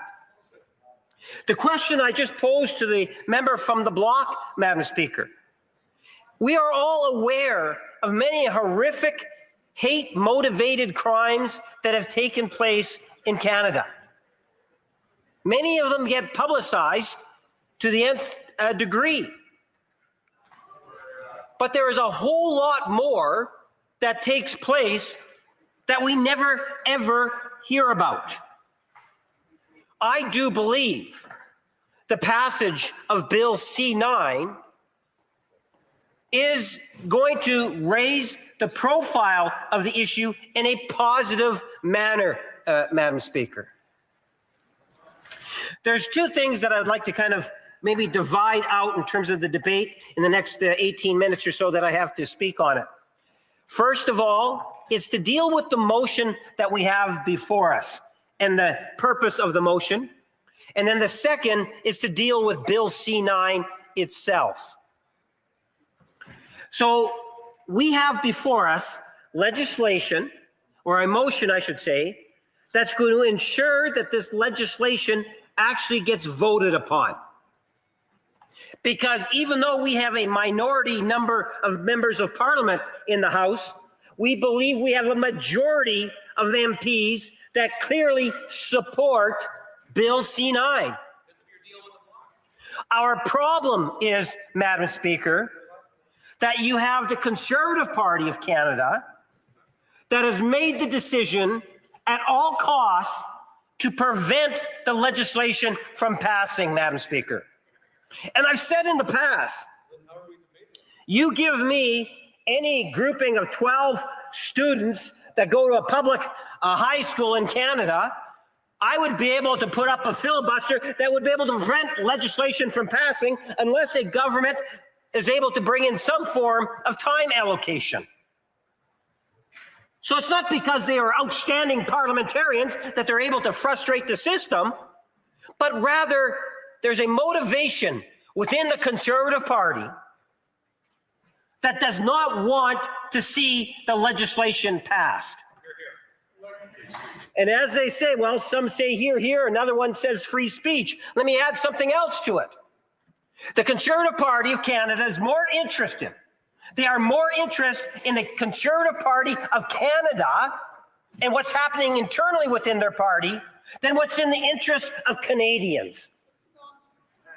And I say that, Madam Speaker, and allow me to expand on that. Because when you think of Bill C-9, there is a great deal of misinformation that is out there. A great deal. And a lot of that misinformation is rooted into the Conservative Caucus of Canada, the official opposition, Madam Speaker. And they say, well, let me clearly demonstrate some of that. I don't know how it is, but I get fundraising and emails from the Conservative Party of Canada. They can take me off the list, and I've said it before, take me off the list whenever you want. But let me read a couple of emails, Madam Speaker, and this is why it's really, really important. Because I believe that the motivating factor for the Conservative Party, there is a bit of a split. You got the far right, you have the others, and many others within the Conservative Party will be quiet on the issue because of the leadership of the Conservative Party. And what is the motivation? In good part, it's about building up a data bank and raising money. That is a real issue for the Conservative Party. They see Bill C-9 as a way in which they can promote fear, spread misinformation, and raise money. Let me quote from a couple of emails. This is what the Conservative Party of Canada has sent out to thousands of Canadians. And I quote, Kevin, the Liberals are waging a war on religious freedom. Their goal is to expose people of faith to criminal prosecution. for a simple act of quoting their own sacred text. These attacks of freedom of expression and freedom of religion are shocking and completely unacceptable. This must be stopped at once. As the far right in the Conservative caucus applauds the comment. Sure, they're the author of the letter, Madam Speaker. Conservatives will fight tooth and nail to stop this reckless and unprecedented attack on our freedoms and defend the Canadian Charter of Rights. What a joke! This is actually ridiculous, Madam Speaker. What is the purpose of sending this out? Well, you know, if you could read the back, I got to keep it down, Madam Speaker. I don't want to be accused of a prop, but I can tell you it's all about raising money. So they're sending out thousands of emails across the country, spreading misinformation and fear in order to raise money. That's what that email is, and that's coming from the Conservative Party. Another email. The Liberals and Bloc want to prosecute people from quoting Scripture. They are trying to push laws that could criminalize passages from the Bible, the Quran, the Torah, and other sacred texts. On this one, Madam Speaker, they're not looking for money, but rather they're building a data bank, Madam Speaker. So you wonder why it is that you see we finally got it through second reading, and we get it to committee, and now and that was months ago, and we continue to see the Conservative Party filibustering at committee stage, Madam Speaker. Because they do not want to see this legislation pass, even though the essence of the legislation is sound and it will make a difference, and it was a part of an election platform from Canada's new Prime Minister and 300 plus Liberal candidates from coast to coast to coast, Madam Speaker, dealing with the issue of crime. I'm not surprised. You know, we have a substantial legislative agenda dealing with crime. If the Conservatives would only recognize what it is that Canadians, conservative ridings are even hearing, I would suggest, Madam Speaker, and that is people want to see legislation, they want to see action, they want to see cooperation on the floor of the House of Commons and its standing committees so that we can pass and make good, sound public policy. And that is what Bill C-9 is, Madam Speaker. But it's not alone. This bill, we finally got the okay by getting an opposition party, in particular the Bloc, on side that it will allow the minority Liberal government, our government, to ultimately get it through committee and ultimately pass law, to become law. If we did not do that, Madam Speaker, all you have to do is just read the propaganda that comes out of the Conservative caucus and listen to what they say inside the House here or inside committee, and you'll understand they have no intentions on passing it. So then if we say, well, here we have a motion before us that guarantees its passage, well, then they try to link it to democracy and freedoms and so forth, Madam Speaker. I can tell you, I sat in opposition for over 20 years. And there is a time that you have to really reflect in terms of just how effective you are being and question the motivations even within your own leadership. The leadership of the Conservative Party today is an absolute disaster, Madam Speaker. Because when we see good, sound public policy to deal with issues that Canadians want us to be dealing with, and we continue to see the type of filibustering that we see in the coming from the Conservative Party, I say shame. Shame on the Conservatives that continue to promote that type of behavior, Madam Speaker. Don't try to say it's we're, as a government, trying to be anti-democratic. I stood in my place, as I've highlighted before, Madam Speaker. I've asked for leave of the House to be able to sit till midnight for weeks, and it's the Conservatives that say no to that, Madam Speaker. Even though they'll say, well, we want more time, when they're provided more time, what do they say? No, because it means they have to put in a bit of extra work, Madam Speaker. So they talk about, yes, we want to be able to debate things. That's not the reality, Madam Speaker. The reality is they want to use the argument in order to justify their poor behavior on delivering for Canadians. They have to be dragged kicking and screaming for us to actually get Bill C-14 bail reform legislation through the House. They have to be shamed into doing it, Madam Speaker. 17. Reflect in terms of what's happening on Bill C-2.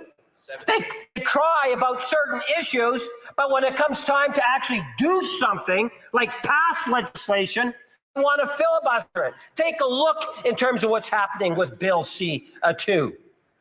Again, it's an absolute dead end. Why? Because you have the official opposition, the Conservative Party, that's made the determination that they don't want to deliver for Canadians. They want to deliver for the Conservative Party and the Conservative Party alone, Madam Speaker. And that's what their motivation is. Take a look at some of the substance of the bill itself. If I could get off the motion and look in terms of what it is that Bill C-9 does. There is some substantial changes that are being proposed in it. Think in terms, Madam Speaker, of obstruction and intimidation that is used in order to prevent individuals from having access. They talk about religious freedom. Well, what about having the freedom to be able to go unimpeded in order to a church, a mosque, a synagogue? It's already criminal. And they don't understand it, Madam Speaker. Yeah, I understand it. It's assault. You know, this is a stand-alone hate offenses that we are creating. These are offenses, Madam Speaker. I interrupt the honourable member. All members will have the opportunity to speak when the time for questions comes. Let us allow the honourable member to finish his speech. The Honourable Parliamentary Secretary. Yes, Madam Speaker. So let's take a look in terms of that aspect of the legislation that enables people to have a higher sense of comfort in knowing that you cannot be denied that opportunity to practice your faith without having to worry about issues of intimidation and obstruction. You know, blocking an entrance to a church or a mosque or a synagogue, Madam Speaker. And having a standalone hate offense, I believe, is a positive thing. You know, take a look in terms of a standalone, again, hate-motivated offense dealing with, for example, assaulting someone because of who they are. That's why I started off my comments by talking about that no one should feel unsafe because of who they are. This legislation deals with that particular issue, Madam Speaker. It is substantive. It means a great deal. Then you have the Conservatives that say, well, you know what? We want to stick to the issue of being able to quote religion, scriptures, from whatever faith it might be. You know, I stood on this in second reading, and I actually quoted from the Charter of Rights. Remember one of the emails that I read out, Madam Speaker? They tried to say that they're the defenders of the Charter of Rights. It was the Liberal Party, a government years ago, that actually brought in the Canadian Charter of Rights. We are a party of the Charter of Rights. And if you look at the beginning of the Charter of Rights, it guarantees religious freedoms, Madam Speakers. It's in our charter. Show me a court ruling that is actually a Supreme Court ruling that is actually not allowed what it is that every member or many members of the Conservative Party are telling people that it's going to change. Show me something that a pastor or a leader within a church, a mosque, or a synagogue, Madam Speaker, And of course, they're not going to be able to do that, Madam Speaker. Because at the end of the day, when you listen to what they're saying, you get this sense that if someone belongs to a Bible club or they want to sit around in a small group and talk about their faith, that they could end up going to jail. Someone says across the way, yes, they could. Madam Speaker, that is absolutely ridiculous. And this is a type of propaganda that we get coming from the Conservative Party, Madam Speaker. And I would suggest to you, they talk about like the chamber. It's only a faction within the Conservative Party. I like to believe it's not, at least I hope, it's not all of the Conservative Party, but a majority of the members of Parliament here in Ottawa today, in a minority government, a majority of MPs want to see this legislation ultimately pass through. And that's indeed, Madam Speaker, what it is that's being proposed here before us today. Recognizing the value, the importance of the legislation, and saying to the Conservative Party, enough is enough already. We finally have an opposition party that is actually on side and prepared to see this bill ultimately become law, Madam Speaker. And I would suggest to you, Madam Speaker, in many ways, there is other pieces of legislation that are there. Extortion, as an example, is a very serious issue. It is a serious issue, whether it's for the Prime Minister or I can tell you every Liberal member of caucus. You know, the police, law enforcement agencies, security agencies of Canada, they want to have lawful access. They're asking for lawful access. Do you know, Madam Speaker, we could actually have lawful access today, but that's just another example of the filibustering that takes place in the Conservative Party today, not wanting to see legislation pass. So if you're serious, if you are serious about the issue of extortion, then why would you not allow for lawful access to become a part of the Canadian law? And for those from the far right, let me suggest to you that you have all forms of stakeholders that agree to it. Just like when they point out, the Conservative Party says, well, you know, this is our primary concern. You know, the Minister of Justice, in introducing the legislation, made reference to the fact that we want to work with members. This is a serious issue. We want to work with members. And ultimately, Madam Speaker, there was a great deal of consultation. Yes, there was concerns that were raised by faith communities. The minister met with representatives of the different faiths, Madam Speaker, and more. And ultimately, that led to an amendment that's being proposed by the government in committee, Madam Speaker. No, true. So what happens now is there it sits in committee, and yet we still see a Conservatives wanting to continue the filibuster, even though there's a general consensus that we are moving forward, even in addressing the issues that have been raised, Madam Speaker. True to form in terms of what it is that the Justice Minister has indicated from the beginning of the debate. That if there's ways in which we can improve the legislation, we're prepared to do that. But it's time that the Conservatives need to realize that we shouldn't have to bring in legislation or motions of this nature in order to pass legislation that is in the good and public best interest. Thank you, Madam Speaker. Questions and comments, the Honourable Member for Kamloops, Townsend Nicola. It's always a pleasure to rise on behalf of the people from Kamloops, Thompson, Nicola. And the moment we stop discussing, the moment we stop debating, the moment that this place is not where we have difficult conversations is the moment that we might as well pack it in. Now, to listen to that member, you would think that it is offensive that Conservatives and Canadians even question this. I will invite him to my riding, and I'd actually like him to address this, to meet with faith-based leaders, to talk about these things, because I have met with faith leaders, as have so many of my colleagues. Will he take me up on that? If he says nobody's opposed, come to my riding and let's talk about it so he can hear the real world fear that people have about this bill. Will he do it? Yes or no? I'll even pay it. The Honourable Parliamentary Secretary. Well, Madam Speaker, you know, I've had the opportunity to challenge Conservative members to have debates in different areas.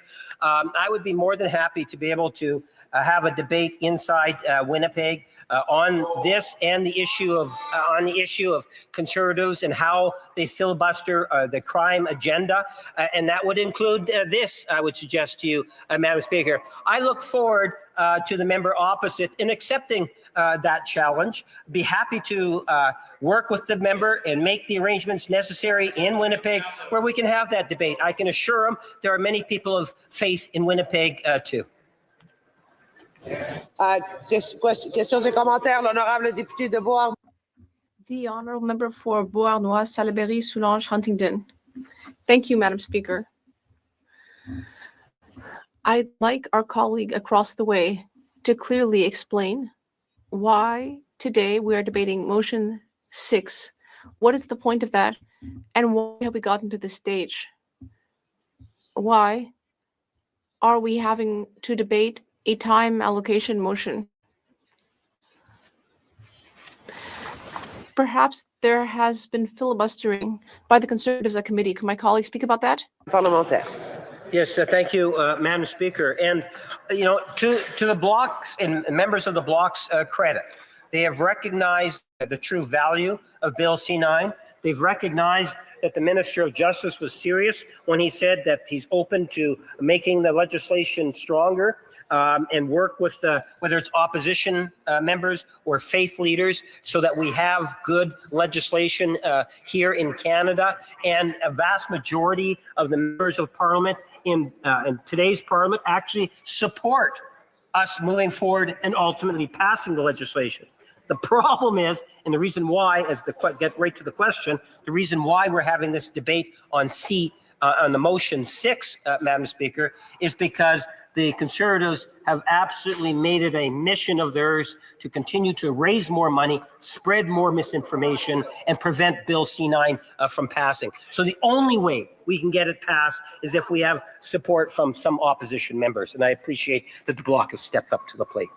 The Honourable Member for Saanich Gulf Islands. Thank you, Madam Speaker. And the Honourable Leader of the Deputy Leader of the Government of the House, as I come to my feet today on this legislation and on the programming motion, it just has to be said that we're shaken to our core and as Greens, horrified by acts of violence directed at synagogues just within the last day or two in Toronto. And we're debating legislation and wondering, would it make things better? I don't know, because I agree with Civil Liberties reviews of this legislation that the definitions around motivated crimes against places of worship are so indistinct that it could end up criminalizing legal protest. But I ask the honourable member to please reconsider the nature of this government's attempt over and over again to bulldoze things through this place without adequate study. The Honourable Parliamentary Secretary. Yes, thank you, Madam Speaker. With the exception of maybe that last statement, I'm kind of in concurrence with the leader of the Green Party. Having said that, if we were to do what it is that the leader of the Conservative Green Party is saying, we wouldn't be able to pass any legislation, Madam Speaker. We wouldn't be able to pass legislation. Bill C-9 would die. There's no reason why Bill C-9 couldn't have passed at the end of last year, Madam Speaker. We could have passed it. It could be the law today. The reason why is because the Conservative Party refuses in many ways to pass legislation. And ironically, then they'll go out in the media and they'll say, well, the Liberals can't pass their own legislation. They can't deal with their own legislative agenda. Well, duh. Look in the mirror, my conservative friends. And if you want to do what's in the interest of Canadians as a whole and the public interest, as opposed to the Conservative Party's best interest, I believe you'll recognize the value of legislation and at least allow it to come to votes.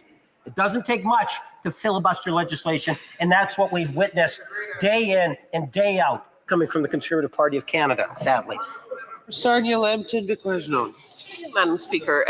It's already illegal, Madam Speaker, to intimidate or harass people on their way into worship or to death threat the Jews, for example, but none of these laws are being enforced. 30 million people of faith in this country have expressed concern about the amendment that the Liberals are going to make with the Bloc to remove the religious exemption, and they know that the amendment that the Liberals have proposed does nothing to actually address people being able to freely read Scripture. So why does this government not care what 30 million people of faith in this country think?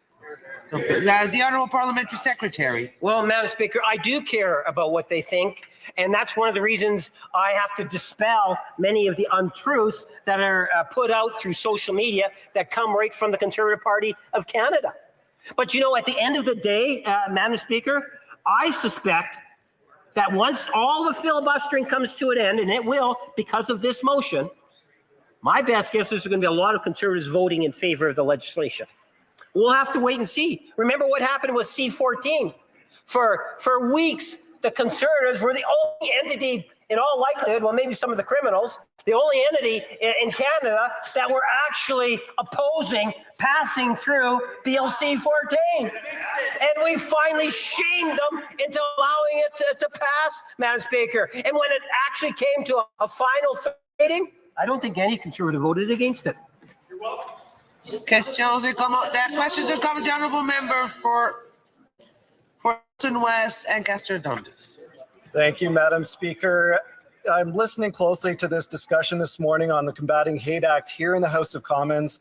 I have to say the comments and the approach and the talking points from the Conservative members are absolutely shameful. From the countrywide circus, the show that they're putting on, the mobilization of communities of faith, the division and hatred. Madam Speaker, my question to the member is, what I'm seeing here is the mega wing of the Conservative Party of Canada.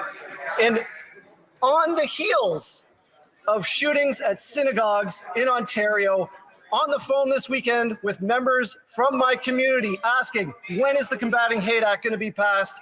That is what this is about. This discussion from the members opposite is absolutely shameful. Have they no shame? Thank you. The Honourable Parliamentary Secretary. Madam Speaker, that's a tough question.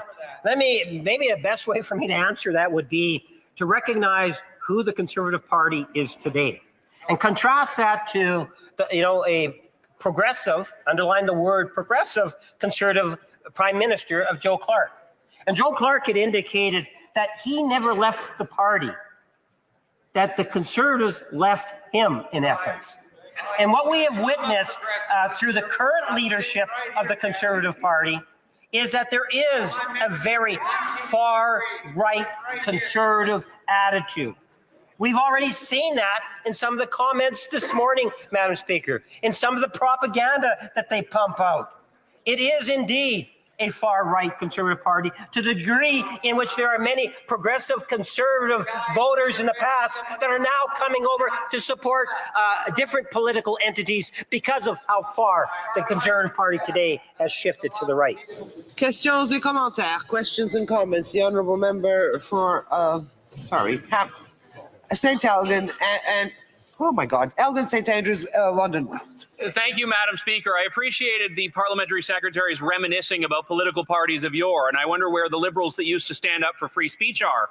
But my question for the Parliamentary Secretary, who claimed that Canadians gave them a mandate for this legislation, is where they ever said to Canadians that they would be removing long-standing protections for religious speech. Because earlier on, I asked the Parliamentary Secretary if she agreed with the Minister of Canadian Identity and Culture that prosecutors should be able to charge people for quoting certain scriptures. And she wouldn't give an answer. So does he agree with that minister that certain scriptures should be illegal to quote? Because that wasn't in the Liberal platform. The Honourable Parliamentary Secretary. Well, upon reflections, Well, it was the Liberal Party of Pierre Elliott Trudeau that brought in the Charter of Rights and Freedoms. Within the Charter of Rights and Freedoms, it is very clear in terms of the freedom of religion and to practice it. We are not going to be sending people or censoring people that are sitting in a Bible club or practicing their faith, Madam Speaker. It is absolutely ridiculous, the arguments that the Conservative Party has brought to the floor on Bill C-9, and I would ultimately argue that they're being motivated in order to raise money as opposed to protect the interests of Canadians. Hate crime is a serious issue. This government is going to deal with. Resuming debate, the honourable member for York Centre. The guillotine, the hammer, that's generally how these motions are referred to. When the government shuts down debate, shuts down speech, and ironically on a bill that deals with speech and on an issue of free speech. The Liberals say that they have enough hearings on C-9. There's been a lot of talk between politicians on Bill C-9, but the Liberals refuse to hear from witnesses, refuse to hear from Canadians.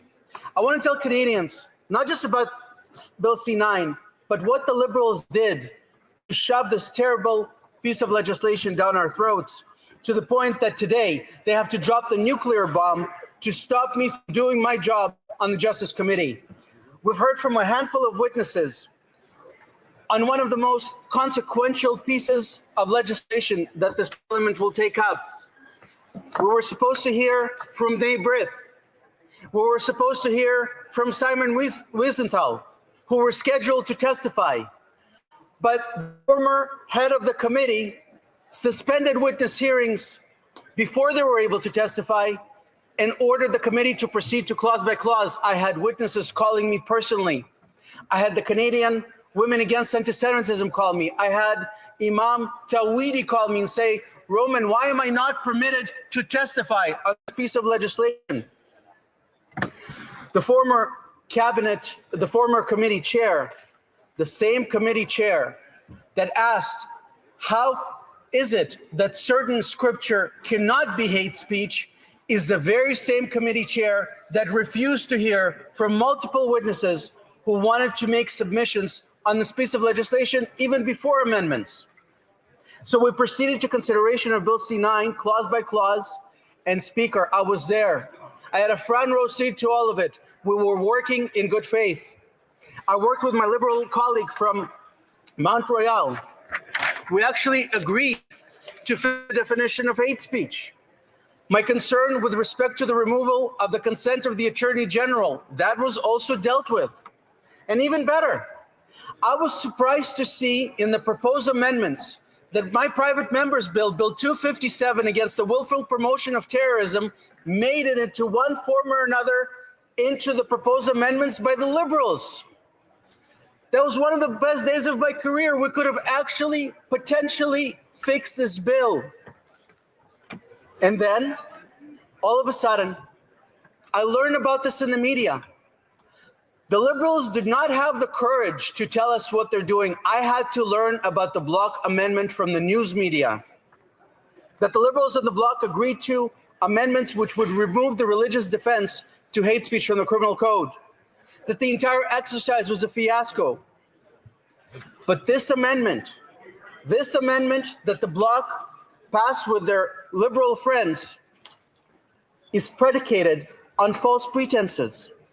The Bloc is saying that moving this amendment, that people should not be able to hide behind a religious exemption to hate speech. But that is because we know that there was an imam in Montreal named Sharkawi who called for the extermination of the enemies of Gaza. And the Bloc is saying that because he wasn't prosecuted, we need to remove this religious exemption. But that's just not true. To avail yourself of the religious exemption, the words that you utter need to be in good faith. When you call for the extermination of people, that's not in good faith, Mr. Speaker. And second, look at the law. The defense, the religious defense, does not apply to incitement. It applies to the second category of hate speech, which is willful promotion of hatred. But you cannot hide behind the religious defense when you're inciting to violence. Incitement is not protected. I read the statement in committee from the Quebec prosecutors who said they did not lay charges against Sharkawi, not because of the religious defense, but because enemies of Gaza was not an identifiable group of people. So apparently you can call for their extermination, according to the Quebec prosecution. But it has nothing to do with this amendment or this religious defense. The Bloc know this, the Liberals know that. This is a charade, and I'll be splitting my time. Thank you, Speaker. The honourable member will have 5 minutes and 12 seconds remaining after question period. Statements by members, déclaration de députés. The honourable member for Burnaby Central. Mr. Speaker, Hi, folks. MP Garnet Genis just cutting in here as the debate concludes for now on this Liberal motion to limit debate, to end debate on Bill C-9. So now it's 2 o'clock here in Ottawa. Parliament now proceeds to a different item, which is statements by members, followed by question period, which happens at 2:15. And then we're expecting that the government will call a different item for debate after question period when around 3 o'clock. So we've just had 2 hours of debate on this very draconian Liberal motion to shut down debate on Bill C-9 at committee. And you just would have heard my colleague Roman Baber, new MP from the Toronto area, who is on the Justice Committee, was speaking on it. And I think just one thing to flag is Liberals have really just missed the point on this one so badly. Anytime there's a strong public negative reaction to something they do, they'll try and say, oh, the Conservatives are stirring up trouble, the Conservatives are confusing people or something. But that really does not respect the work, the seriousness, the concern that so many people from so many different faith communities have. And I've heard it from people in the Christian community, the Muslim community, the Jewish community, many other communities who are deeply concerned about the Liberal and Bloc plan in Bill C-9 to strip away the religious defense, to create the conditions in which a person could be charged with hate speech simply for reading a religious text. So please keep an eye on this, and if you haven't already, contact your member of Parliament. So these are the steps you can take. If you can follow for more updates, we'll be going live next time this motion on C-9 is debated in Parliament, but also sharing this video so people can see the speeches, can see the debate that's taken place, and contact your member of Parliament. My expectation, not 100%, but my expectation is that this motion will be the subject of closure, which means the Liberals will shut down debate on the motion to shut down debate on shutting down debate on Bill C-9, which will force a vote tomorrow night. So we're trying to get any members of other parties to see some sense on this, to understand the problem, and to vote with us against this Liberal motion. So please contact your member of Parliament as well as share this video and follow for additional updates. We're working hard here in Parliament to fight back against Liberal Bill C-9, taking away the religious defense. Liberal Bill C-9 that carries grave problems for religious freedom and freedom of speech. Thank you for being engaged and involved, and we will keep you posted on what's happening, including by live streaming from the floor of Parliament the next time this issue is up for debate.